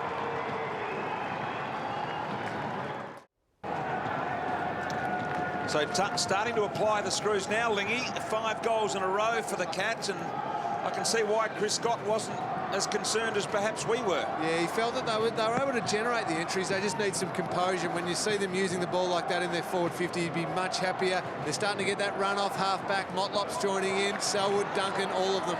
And here's a good example of it. And Duncan just floats into goal. And that is now 6 Geelong goals in a row, 27-point lead. Have a look at this for pretty well perfect footy. So swiftly, Lingy was just talking about how they were starting to move the ball fluently. And that's a really good example of, from the middle anyway, not necessarily from half-back, but certainly from the middle. Duncan almost slid that handball through again and they would have been away. And Scully just forced to kick the ball in a hurry. Cameron's there. Touch player. He's man on the ball. Patton can go back inside, look to. Probably should have given the handball to Boyd in the end. And Boyd was a little annoyed. Lingy, the strength of Geelong's half forwards, like your Motlops and Stokes, to get right down to half back, but then turbo run back the other way is just something they do so well. Exactly right, Richo. Right on cue, Motlop getting the ball there. He's starting behind the play, but that running ability to make it down to the other end of the ground by the time the ball arrives so that they're not getting outnumbered down there. That's the real secret of those guys who can get on the end and break the play open. Yeah, the 3 bigs for GWS. A lot of talk about them all playing in the 1 forward line at home for the first time. They all look like they're playing deep to me. Cameron, Boyd, Payton. Doesn't look like either of them or one of them is further up the ground. Dylan, 50 metres, let's go. Yeah, I'm going to have a 50-metre penalty here, I think. Stevie Motlop. Yeah, it was a bit late, wasn't it? It looks not great on replay. Stevie Motlop, I think his intentions were pretty clear there. 50-metre penalty is where it should sit. They've had 16 marks taken in the defensive 50, Geelong, so you would have thought the minimum for Boyd, Patton and Cameron would have been that they would have at least given a contest, but it hasn't quite worked out that way. Well, we heard Leon before the game talking to Boyd, and he wasn't talking about marking it, but he was talking about just bringing it to the front, bringing it to ground. Important kick here for Dylan Shield. Needs to thread it, and he does. That's really nicely done. Good goal, big goal for GWS. 31 minutes between GWS goals there, so basically a quarter between their goals. Stops the run at 6 of Geelong and gives them a nice little chance here. Just a 21-point lead. It's nothing in modern footy, as we've seen Geelong open it up very quickly. And another clearance here. And goal, and they're right back in it. Cameron, now this is what I like to see.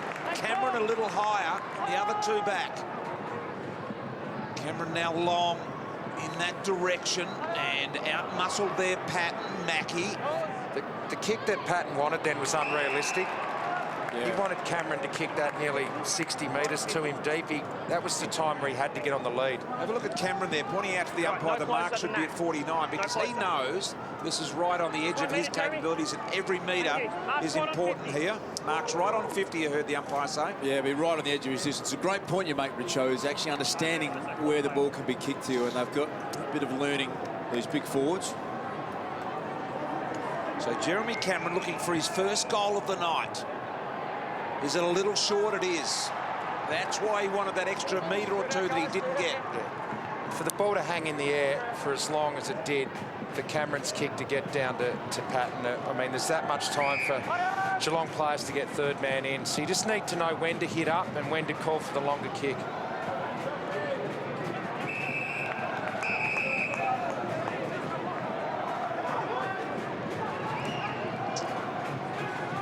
Two former teammates there. Two former housemates too, BT. Yeah. Lived together for a while. Know each other very, very well. And who would win the majority of one-on-ones in that contest, Lingy? It'd be a very good wrestling match. I reckon Josh might have him covered, though. Yeah. Jimmy won't like me saying that. In the wrestles, you mean? In the wrestles. Yeah. Rivers down the line. McIntosh, good position. Mumford did well. Guthrie working hard. Oh, Hunt, well done. Used his head, went straight through. Treloar's injured. Guthrie now to Stokes. Stokes very unselfishly drew the footy for Stevie Johnson, and he's looking for the handball over the top. Yeah, good. Yep. Toby! He was a bit unlucky, wasn't he, Josh Hunt? He really just cannonballed his way through, ran into his own teammate, and they collided, and going to be punished for it. Johnson to become only the second multiple goal kicker of the night, along with his teammate and caddy, and he nails it. Well, AFL footy is a tough caper, but you don't need your teammate taking you down a bit of a wrestle move there. Harry Taylor just on his fellow defender, Jared Rivers, and he actually hurt his knee a little bit underneath that sort of pressure. So I'm sure Rivers will be just pointing out to Harry, just leave me alone and concentrate on the GWS forwards. His backer work out of two. It's goal number 420 for Stevie J. Great effort. Passes by Jason Ackermanis in the all-time goals kick list. Be a fair effort if he gets to 500, which he probably will, Stevie J. That would be unbelievable. The amount of time that he has spent up the ground and on ball for a medium forward, 500 goals, that's elite. Mumford a little bit too much on it. Hoskin Elliott around the corner. Keeps it alive for GWS. Back to 20 points.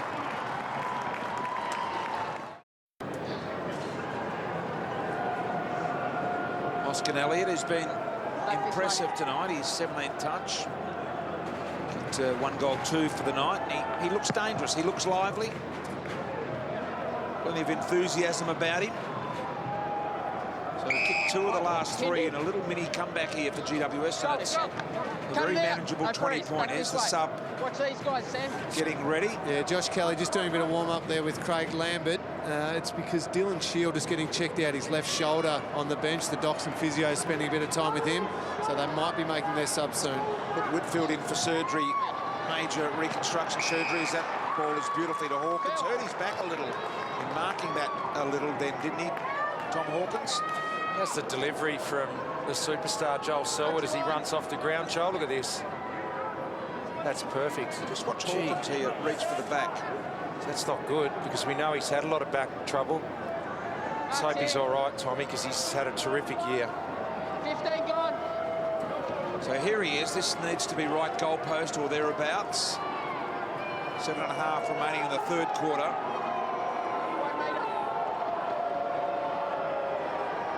And Hawkins still looking for his first goal of the game. And that's nicely done. Now he's found it. Well, there's Dylan Shield hiding behind the physio at the moment. He's getting his left shoulder checked out. They're spending a lot of time on him. They're not sure. It's already heavily strapped. Both his shoulders heavily strapped. I'll keep a close eye whether or not he's going to come off and be subbed off. But at the moment, they look keen to get him back on the ground. And they put, as I mentioned before, Whitfield into surgery this week to make sure that he's going to be right for next year with his shoulder. Johnson Taylor. There's Guthrie. Taylor. High footy to the wing. Kirsten's got it all to do. Went back. Plowman courageously. Now Kennedy into the middle. Has to be good. Has to be real good. Duncan did well to split it all up, and now Hawkins saw out of the corner of his eye. Caddy working hard here. A couple of really great, courageous acts there all round. Plowman's copped a massive corker in the game, so to go back with the flight was brilliant. And Zach Williams, he showed no regard for his own safety before, and that heading back with the flight as well. They look like they're going to give Dylan Shield another crack at it, Lingy. Yeah, just looking there, it looked like it may be a bit of pain relief there from the docks, and they'll get him back out in the ground and test it out a little bit. So no movement with the sub yet. Okay. Keep an eye on that. They're probably only a few minutes away from where they would normally want to use the sub anyway. And there's Boyd. Just the 2 touches for big Tommy Boyd tonight. One of them was really impressive with some athleticism, but big, massive power forwards, they take time. He's a big, raw young kid, so he's going to be a couple of years away from having a really big impact, I would have thought. Yeah, he really needs a really good pre-season, as Richo's pointed out. And to just drop a few kilos and become a little more mobile. I'm not saying he's not already. Here's in right around the body. That's a ball bouncing in the right direction. No, it's not. Well, I reckon Tom Boyd's moving a bit like John Patton did in his first year.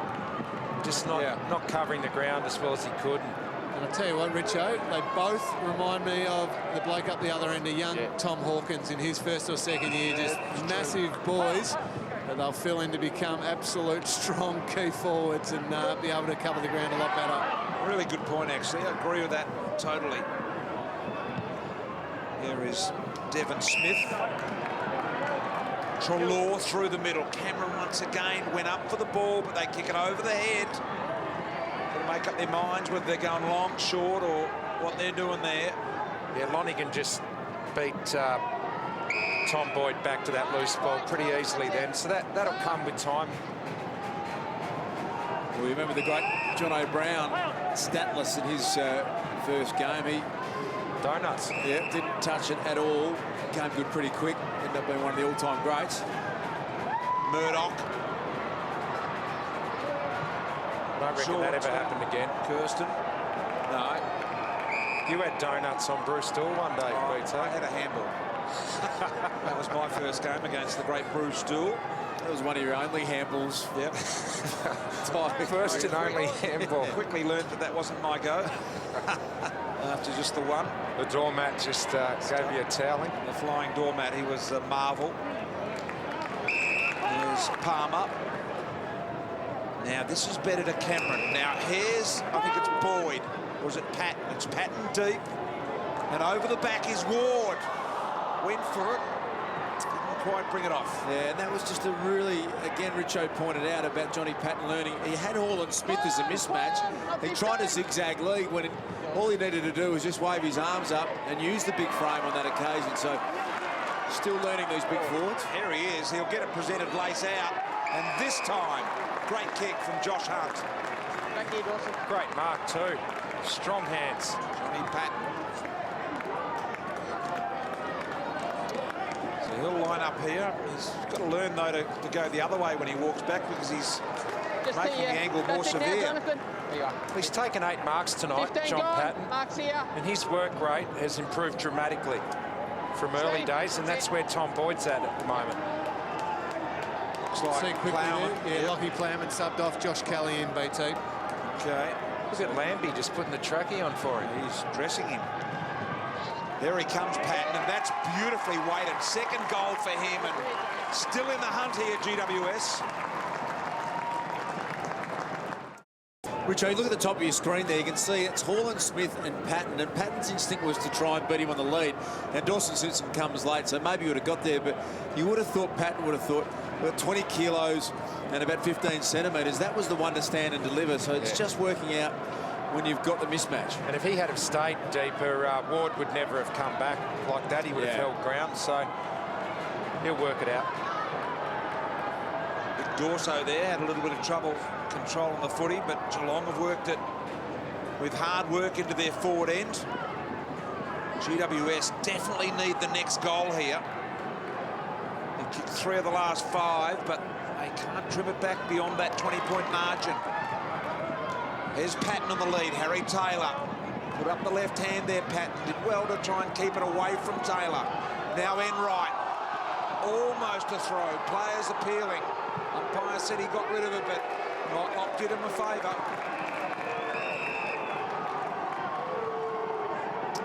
So this is Lockie Plowman with the ice on that corky we saw him get before. So he's off. And coming on is Josh Kelly. And, of course, Josh Kelly, the son of Phil Kelly, the 2-time Sandover medalist. Now, has he made enough effort to get rid of it? Making an attempt. Yes, a 2-time Sandover medalist for East Perth. Played about 60 or 70 games with North Melbourne as well.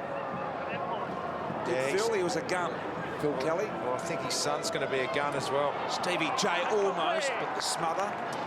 Yeah, looking forward to seeing Josh Kelly in action. The #2 draft pick.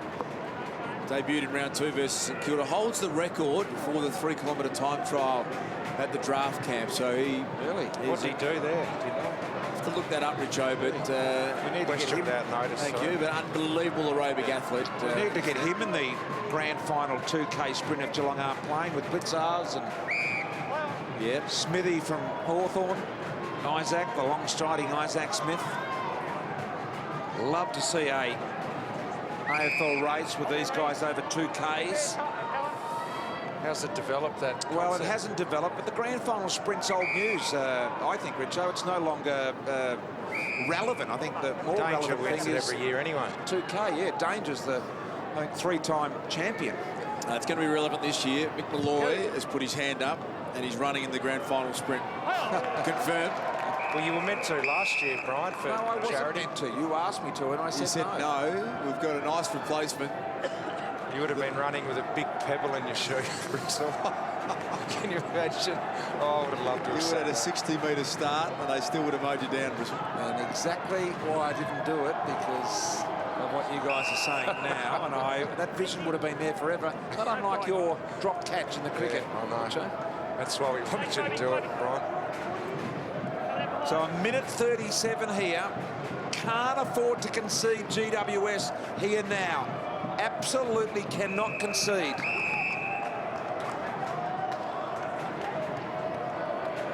A few numbers back as Geelong have got three loose players behind the footy at the moment. So that must mean that GWS have them back at their end as well. Try and just hold off here for a minute and a half. Martell, a little high the tackle there by Green. And another high tackle, got him in a headlock. Gee, GWS lucky to get out of that. I'd say just maybe a little bit of a tactical one here for the Giants. Obviously, they've jumped with their sub, Lockie Plowman off for Josh Kelly, but Dylan Shield really struggling with that left shoulder injury.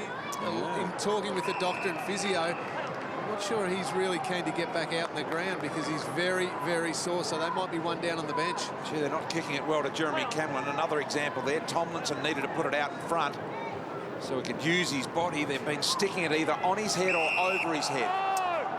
Hey, Richo, you asked me, Josh Kelly, his time for the 3K. 9 minutes, 32 seconds.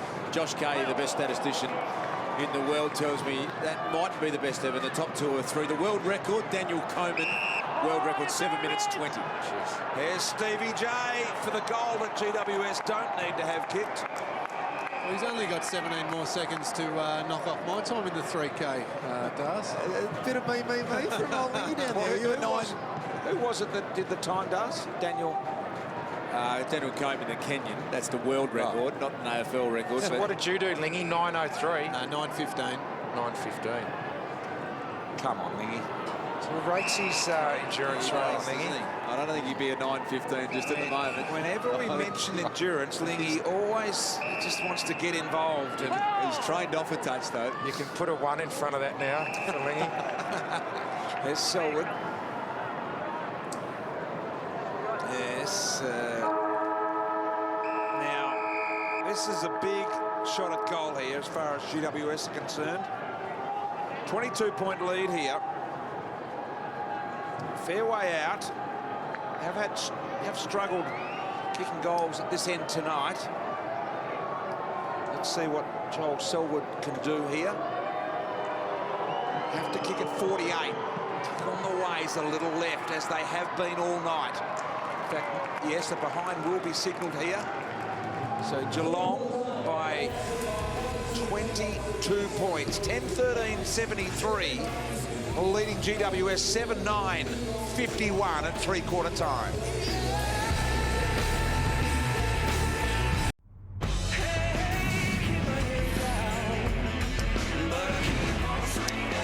Josh Hunt was playing against his old mob tonight, and he kicked the first goal of the game. He enjoyed it. It was a long one as well.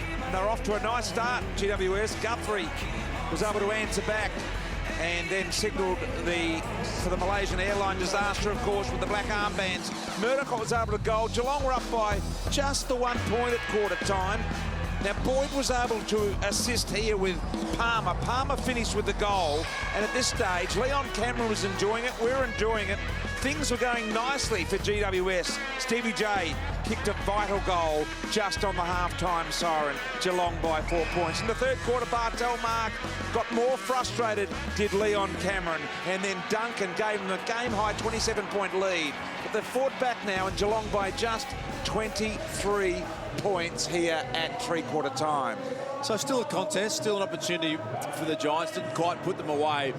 But as we said at half-time, just a little bit of extra class. Bartel got involved. He had a pretty quiet night up until the third quarter. Joel Selwood's had 29 possessions. Stevie J 24 and 2 goals. So some of their real quality Richo's been the difference. Yeah, it has, and they've just chosen their moments to get involved. But they got up the ground, they got their transition going, they win it back, and eventually the Giants' pressure just drops off a little bit, and they got the Geelong footy going. And so we head down to you, Lingy. Yeah, well, if they're going to want to win this game, GWS, it's going to start right here in the middle. They've actually been on top in the clearances so far tonight. They're going to need those clearance numbers to continue, but they're going to need that efficiency from the clearances. They're going to have to give their forwards first chance.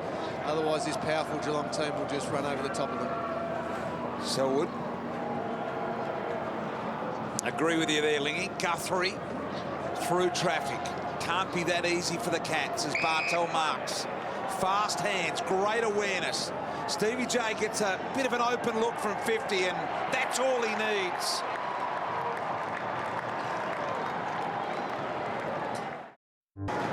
When you watch a game of football and you see Stevie J with a little bit of space, you absolutely know that a goal will be the end result. But whether he passes it off around the body or finishes it, it's just forward half of the ground. If he gets space, something always happens. Back in the middle.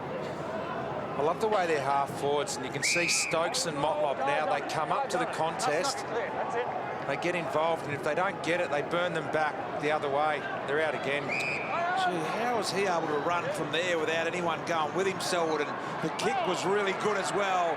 The tomahawk kicks the goal. He turns 26 on Monday. Well, BT, you asked how Joel Selwood can get in that sort of space. It was as soon as the free kick was paid, Selwood took off, spread extremely hard and got the quick entry. That's a lesson for the GWS young midfielders, that you've got to be on your toes, you've got to be concentrating the entire time. Yeah, turns 26 on Monday, Tommy Hawkins. And along with Joel Selwood and Travis Varco were the only Cats to debut in 2007. And not many players in the history of footy would have arrived at a club at a more opportune time, because it has been successful ever since. Certainly has. Gee, Phil Davis did well then in that last one-on-one. I thought as the ball was heading towards those two, I thought Hawkins would be able to move him off the line and take a chest mark, but Davis did really well. Knocked it out to 35 points here. Motlop has a ping as well and misses, so make that 36 for Geelong.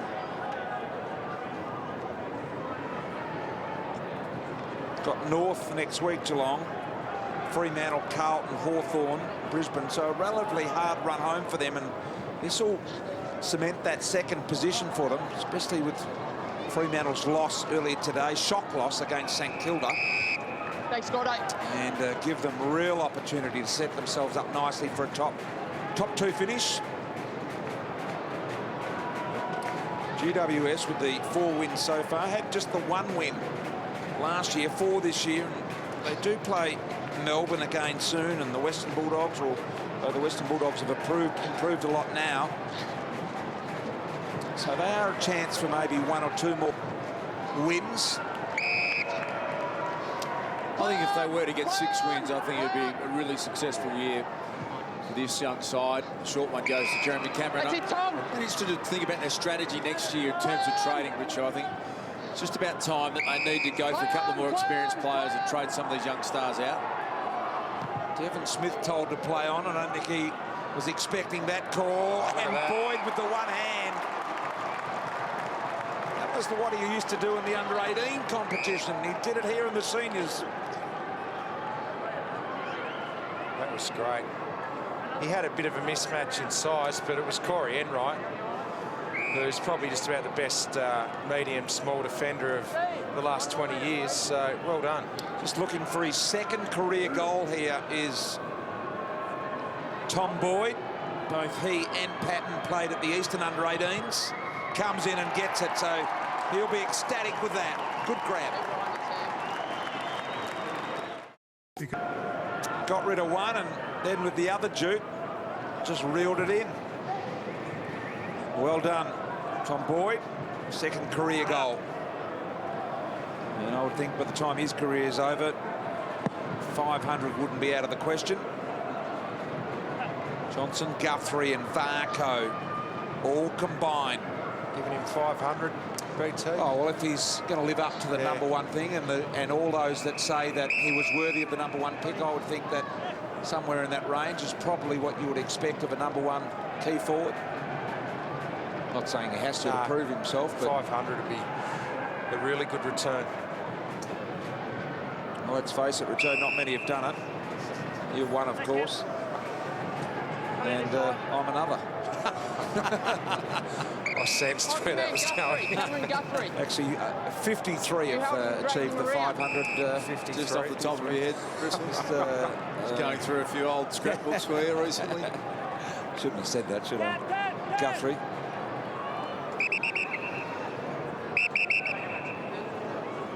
So, you know, I don't want to pick on the crowds up here, but it's a cold night up in Sydney, and it is one of their lower crowds for the year, I would suggest, this one here tonight.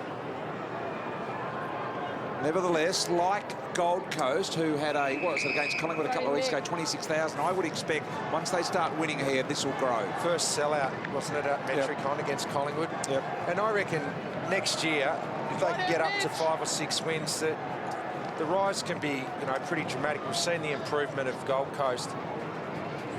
There's no reason they can't have the same sort of rise. At the end of, say, a 5-year period, who do you think will be more advanced, or have, no, not more advanced, have the better list? Will it be GWS or will it be Gold Coast that in 5 years' time? My instinct suggests that Cameron will be in charge of the better list, and you know, you'd have to go through and do an analysis, but I just think, I don't know why, the big boys we're seeing and the extra draft picks, Richard. Yeah, and I think the Gold Coast development's been helped because they've probably got a few more of those senior recruits. Obviously, Gary Abler, the best player of a long, long time, he's obviously helped their rise. Patton. Quick hands. Been the order of the night for the Cats. Didn't quite nail a lot of them in the first quarter, but they have since. The recruiting guys say that this list was better, though. Better, right. Yeah. And they've gone down a slightly different path, haven't they, Rich? They didn't outlay the big bucks to an Ablett. They went for Scully and younger players like that, Phil Davis. So you would think as they develop, they're going to be pretty good. Here's Dylan Shield from 48. Very casual, very smooth, and nicely done.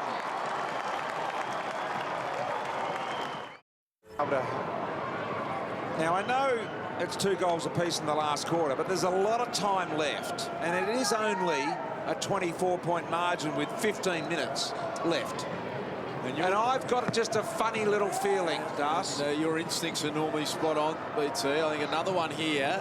He went in hard there. Palmer got the clean right up. So let's see what happens here. Johnson. Little flick out the back was impressive from O'Rourke. Now Green trying to work his way through traffic. Did it intelligently. The overlap run from Treloar. Treloar will want to go deep inside 50, so that'll come back. Just quickly, guys, before the ball comes back, Dawson Simpson subbed off for Geelong, so Brad Hartman into the game now, so obviously a tall for a small running player. Okay. Gee, made a mess of that. GWS put themselves under the pump, but just back into the middle, turned. Short ball Kennedy, and they set to reload again. They do need to kick the next goal. Official crowd here, 7,697. 7,697, the official crowd here tonight. Not sure we expected too many more. Would have to be nearly the lowest crowd of any game this year, I think. Maybe Alice Springs was another one that comes to mind with Melbourne and Port. Might have been a little lower than that at TIO Stadium. That's it, Andrew. Nice patient build-up here, BT. Numbers back for the Cats. They can't just blaze away. No. And they go inside 50 again. Patton there, got Kelly. Beautiful underground handball from Stokes, quite deliberate. Palmer went and got it when others didn't want it. Now, has he made enough effort? The umpire said yes. Thanks, Grace. So can they build some pressure here, GWS? Beautiful knock from Mumford to Green. Green eventually got it out. Guthrie, Stokes trying to slip the tackle. And I think we'll see a boundary throw in here. A couple of Geelong fans over the fence that have travelled. Chad Corns just on Leon's right. They're on the right as we look at it.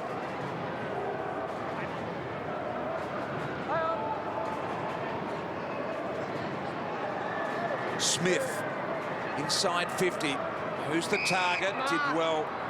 Corey Enright. Jeremy, come out, please. Jeremy, back here. Follow him, please. Thank you. Right there, that's it. So now they've got them manned up one-on-one. Now they can force some pressure. Can they get them to start handballing and force a turnover there, because they're pretty good by foot.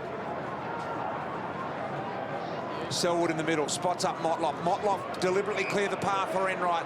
Now he gives it to the man with the wheels, Motlop. Short little ball looking for Bartel wide. Williams has got him corralled this time, didn't go at him. Well done. Motlop right on the boundary line. Underground ball. Devon Smith caught in the perfect tackle. Bounced back up and still had the awareness to get rid of it. Well done.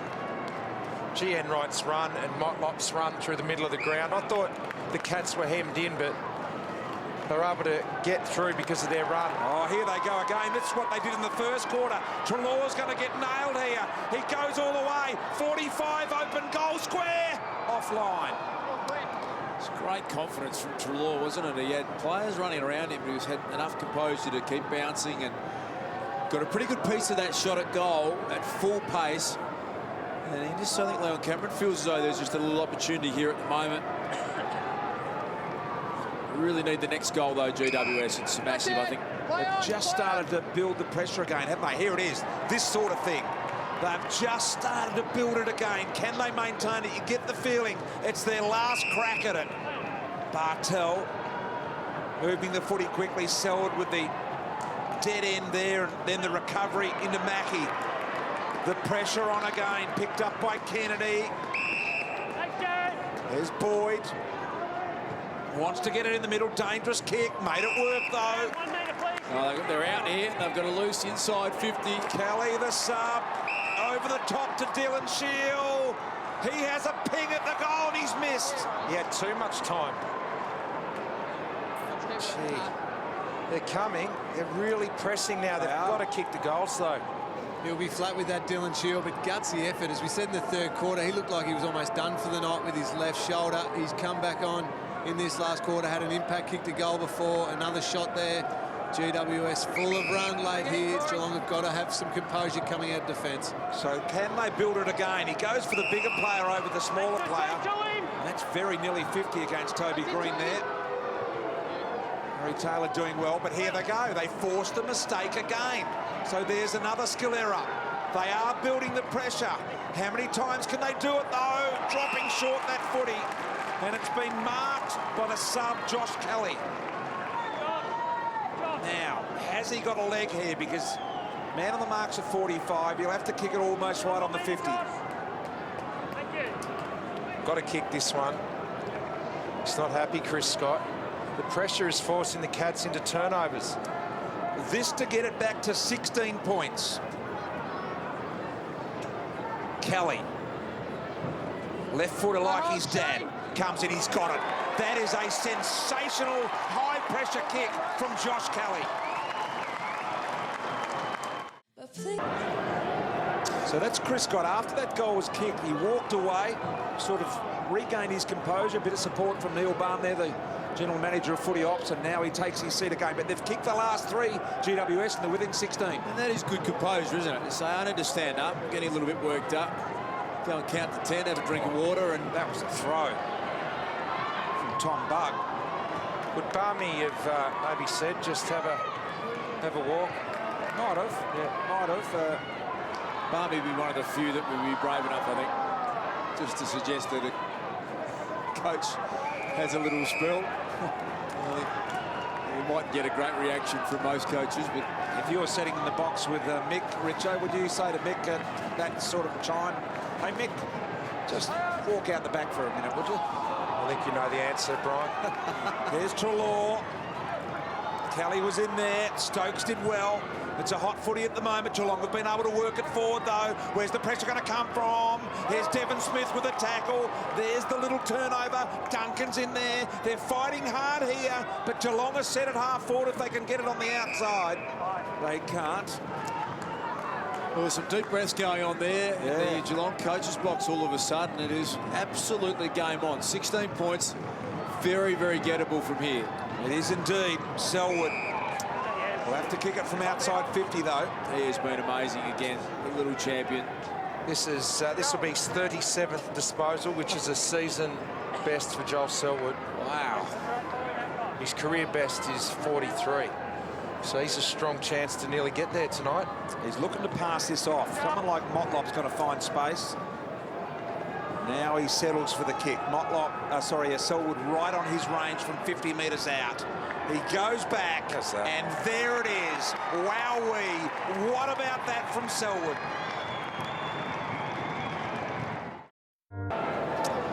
I really think that's the definition of a champion, which your sentiments are absolutely 100% accurate. To find the moment and then be good enough to do it.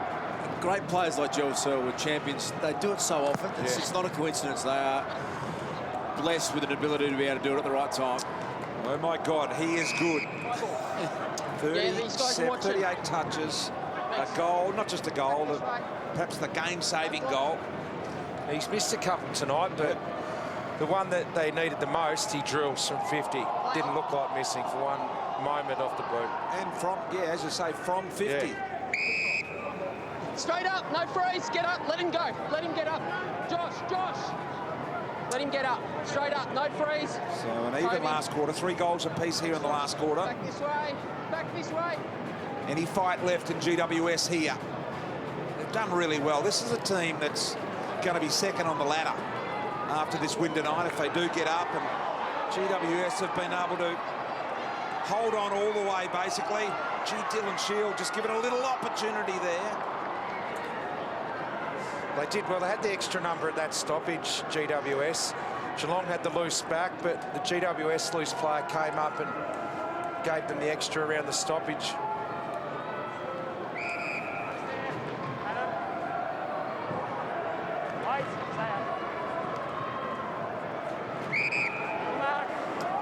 Johnson has worked all over the ground tonight. Kicked 3 goals. He's pushing up towards the 30 touches of the footy as well. Scully goes deep and long. Cameron's underneath this, over the top. Came Boyd. Who are they going to pay here? I think they're going to pay Boyd. Cameron, I think. Cameron, are they the man in front as Boyd comes from the ground? Scott not happy about that, and gee, I thought it was lucky to be paid. It was a fairly quick blow of the whistle, wasn't it? And I think the umpire probably just had to then go with it. He had a fair piece of it, didn't he? But his teammate probably ended up nearly spoiling it. That's a great split screen, isn't it?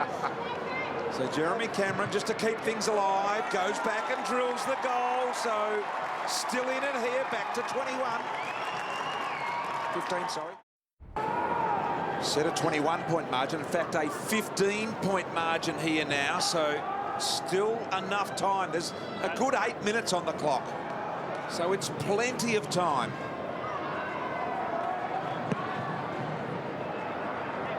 McIntosh, nice knock. Didn't quite make it work on that occasion, Hartman, but Geelong get the benefit as they push to half forward.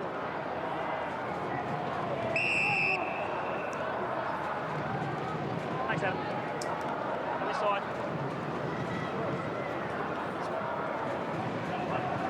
Mummy did well to Green. Play on, not 15. Needs to be clean here, Treloar.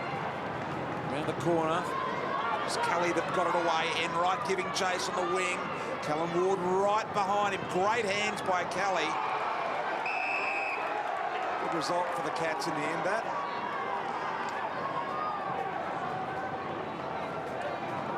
Nothing fancy, no risks needed to be taken here by Geelong at the moment. Selwood muscled his way in there again. Kelly head over the footy, won the hard one in there. Been paid out on the full against George Hall-and-Smith, but Hall-and-Smith arguing with the umpire saying it came up above the knee, but... Well, you were right there, Lingy. What do you reckon? I thought it was above the knee too, but doesn't matter. Free kick to GWS.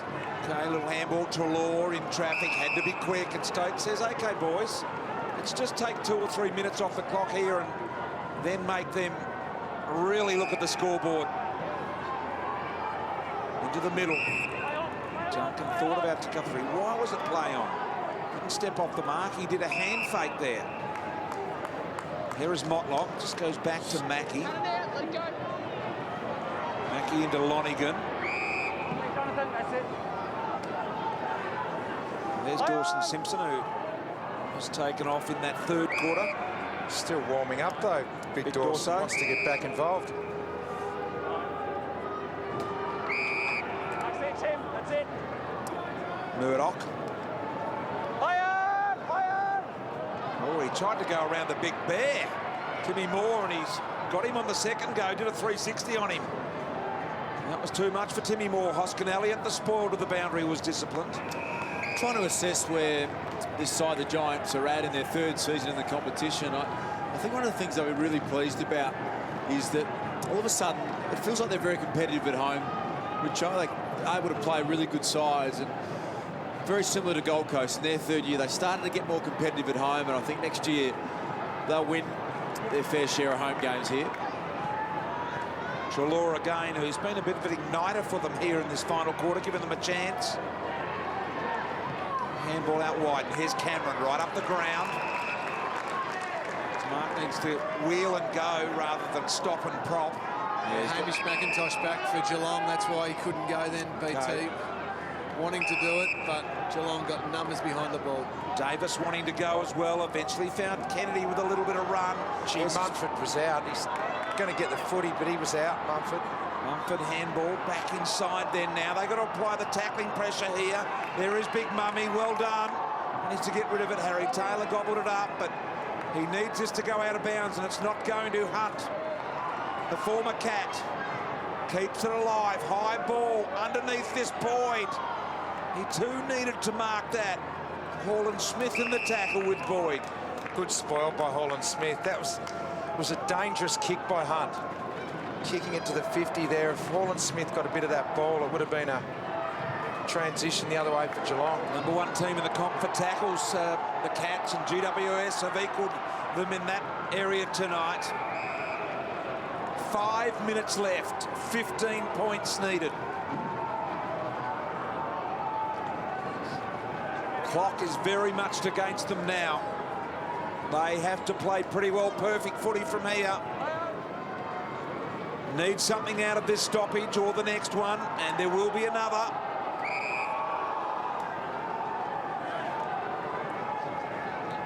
They've been pretty good at forward half stoppages this year, the Giants. They need something now. They need a goal from one of these stoppages. Caddy over the head of Johnson. Now an opportunity for Hoskin Elliott. He's looking backwards to try and find some time and space. Hoskin Elliott got himself into a good position there. Now Buck, wide to Hunt. Wanted to go direct, Hunt, and the kick is magnificent to the skipper. He's a very good player, Phil Davis. I think he's done a great job on Tom Hawkins tonight. The Hawks kicked a couple, but I thought he's been really good at the one-on-ones, and a good young leader coming back from that really horrible injury at the start of the year. Gives it off to Hoskin Elliott. Will have to kick at 55. Kick on the way, bending. Not enough.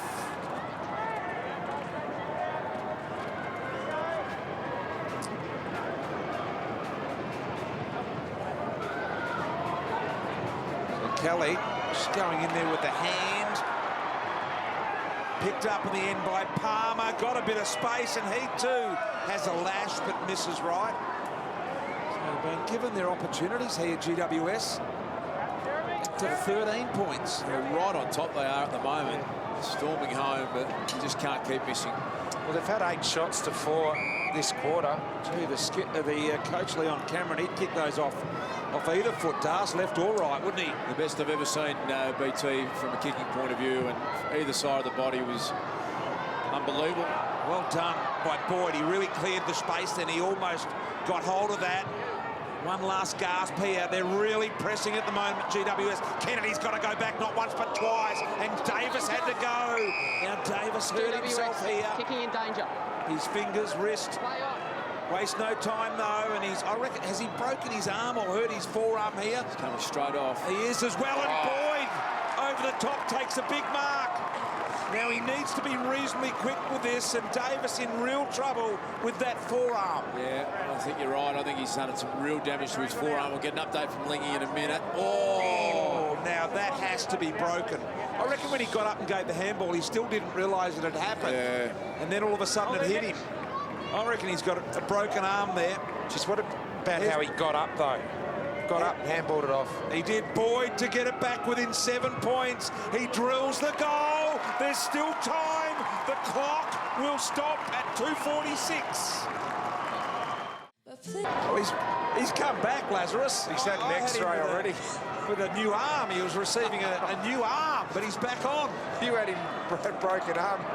30 seconds later, he's got the Come ground. on, Phil, you can't be going off doing that sort of thing to me. All right, I tell you what, they're back in here. 7 points it is. GWS really pressing. Through the traffic was Williams, and forward they go again. Free kick, GWS.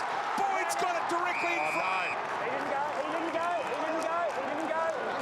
Saying he didn't take the advantage. This to get it back to 1 point. Clock stopped at 2:27. By the time they put time on again and go, it'll take about 15 seconds off the clock, maybe 20, but he must kick the goal first. Boyd for number 3, dead in front to get them within a point. He's got it. Gee whiz. They are within. Oh no! To the left, it drifted. Looked like it was home, didn't it? It just fell in its trajectory. Geelong's biggest lead was 36 points. Now we're one straight kick away. They've gone man on man too from this kick in. No zone, so man on man. So just over 2 minutes remaining.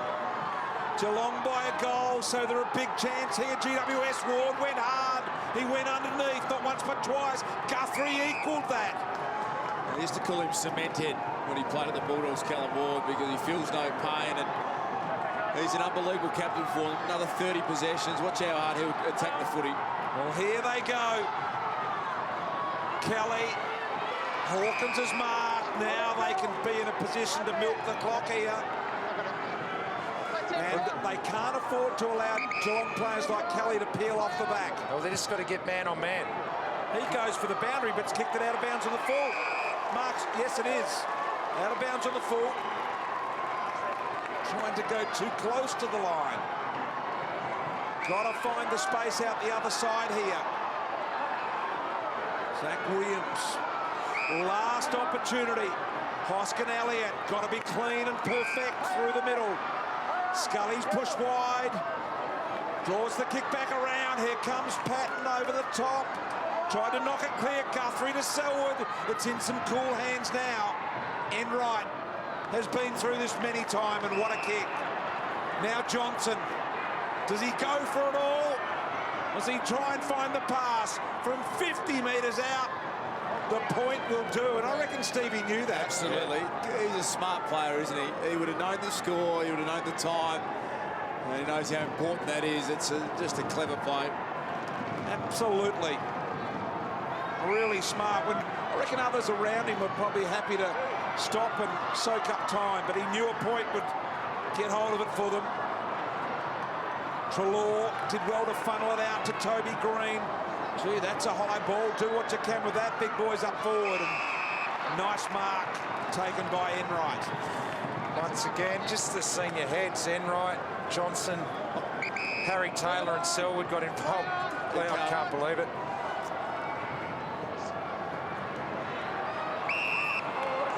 Stay in, Mitch, stay in, stay in.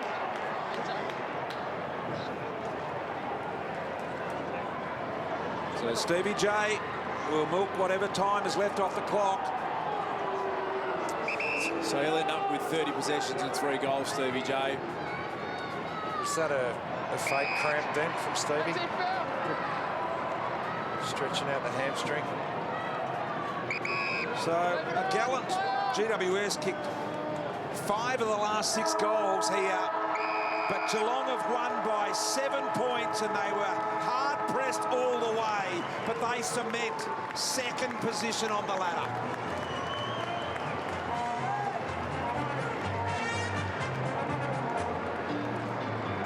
We are Geelong, the greatest team of all.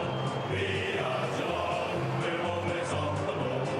We play the game as it should be played, and no ball far away. Our banners fly high,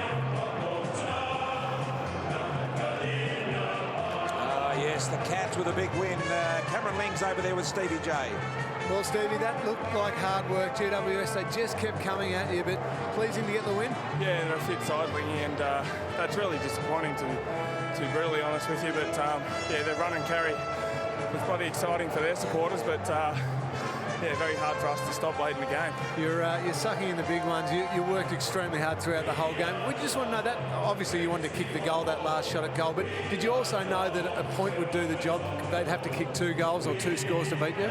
Yeah, what I actually wanted to do was square it up to Stokesy and just get the mark rather than give them a chance. If I miss the goal, then they can take it down the other end, but it was just a little bit too dangerous, so I took the point and I was going for goal, but yeah, luckily got a point and it's probably enough. It really does set you up well now with the results today. Fremantle going down, you're in second place, going into the bye. A real opportunity to have it tilted late in the season in the final. Yeah, for sure. We're in a really good position, and a week off next week, which we deserve. Yeah, we're sort of slowly creeping our way up the ladder, and results seem to be going our way, but we just had to control what we could and come out here and play a good game. And, you know, as I said, we're a little bit disappointed with how it finished, but you take the 4 points. Well done tonight, Stevie. Great work, mate. Cheers, mate. Stevie J there, and as we thought, Darcy deliberately took that point, which is incredibly smart thinking. Yeah, very few players would have that awareness and understanding the time, the clock, the score, and also that was going to be good enough. Lingy's just milling around his old mates. Let's get back down to him. Selzy's just saying that it was hard work, wasn't it? You were just talking to the guys there, a lot of the younger boys. That GWS team, they're a talented list, aren't they? Yeah, they are, and we let them get a bit of a run on too. And you give young kids confidence, and they can do some special things. And your own game, mate, we were just marvelled. 39 possessions, able to kick a crucial goal at the end. I know you don't want to talk about yourself too much, but you must be pleased with your own form tonight as well. Oh, getting back to where I want to be, but I mean, as a side, we're working towards where we want to be at the end of the year, and that's more important to me. And a couple of the old heads at the end just standing up when they needed to. Corey Enright, a crucial mark down back. Stevie J was fantastic. It's nice to have that experienced group of players around you to help in moments like that. Oh, absolutely. But I thought Jared Rivers and a couple of our younger guys tonight too, Cam Guthrie especially early, they've just got to get that balance all right together, and we can be really dangerous. But at the moment, we're just struggling a little bit. Well done tonight, mate. Go and enjoy yourself. Well done, bud. Joel Selwood with an absolute ripper, 39 touches in his game tonight. We're going to be back with the song very, very shortly for Geelong supporters down in the room. A 7-point win for them tonight. And don't miss the post-match, because James Kelly, we're going to go and have a chat with him. He was the man during the week that wrote an article, I think, on our man Lingy, saying he was going to coach Stars. Said set in stone. Yeah. They're best mates. He said set in stone he'll coach. Well, Lingy's going to go head-to-head and see if we can sort that one out. Back on the other side of the break. Geelong by 7 points.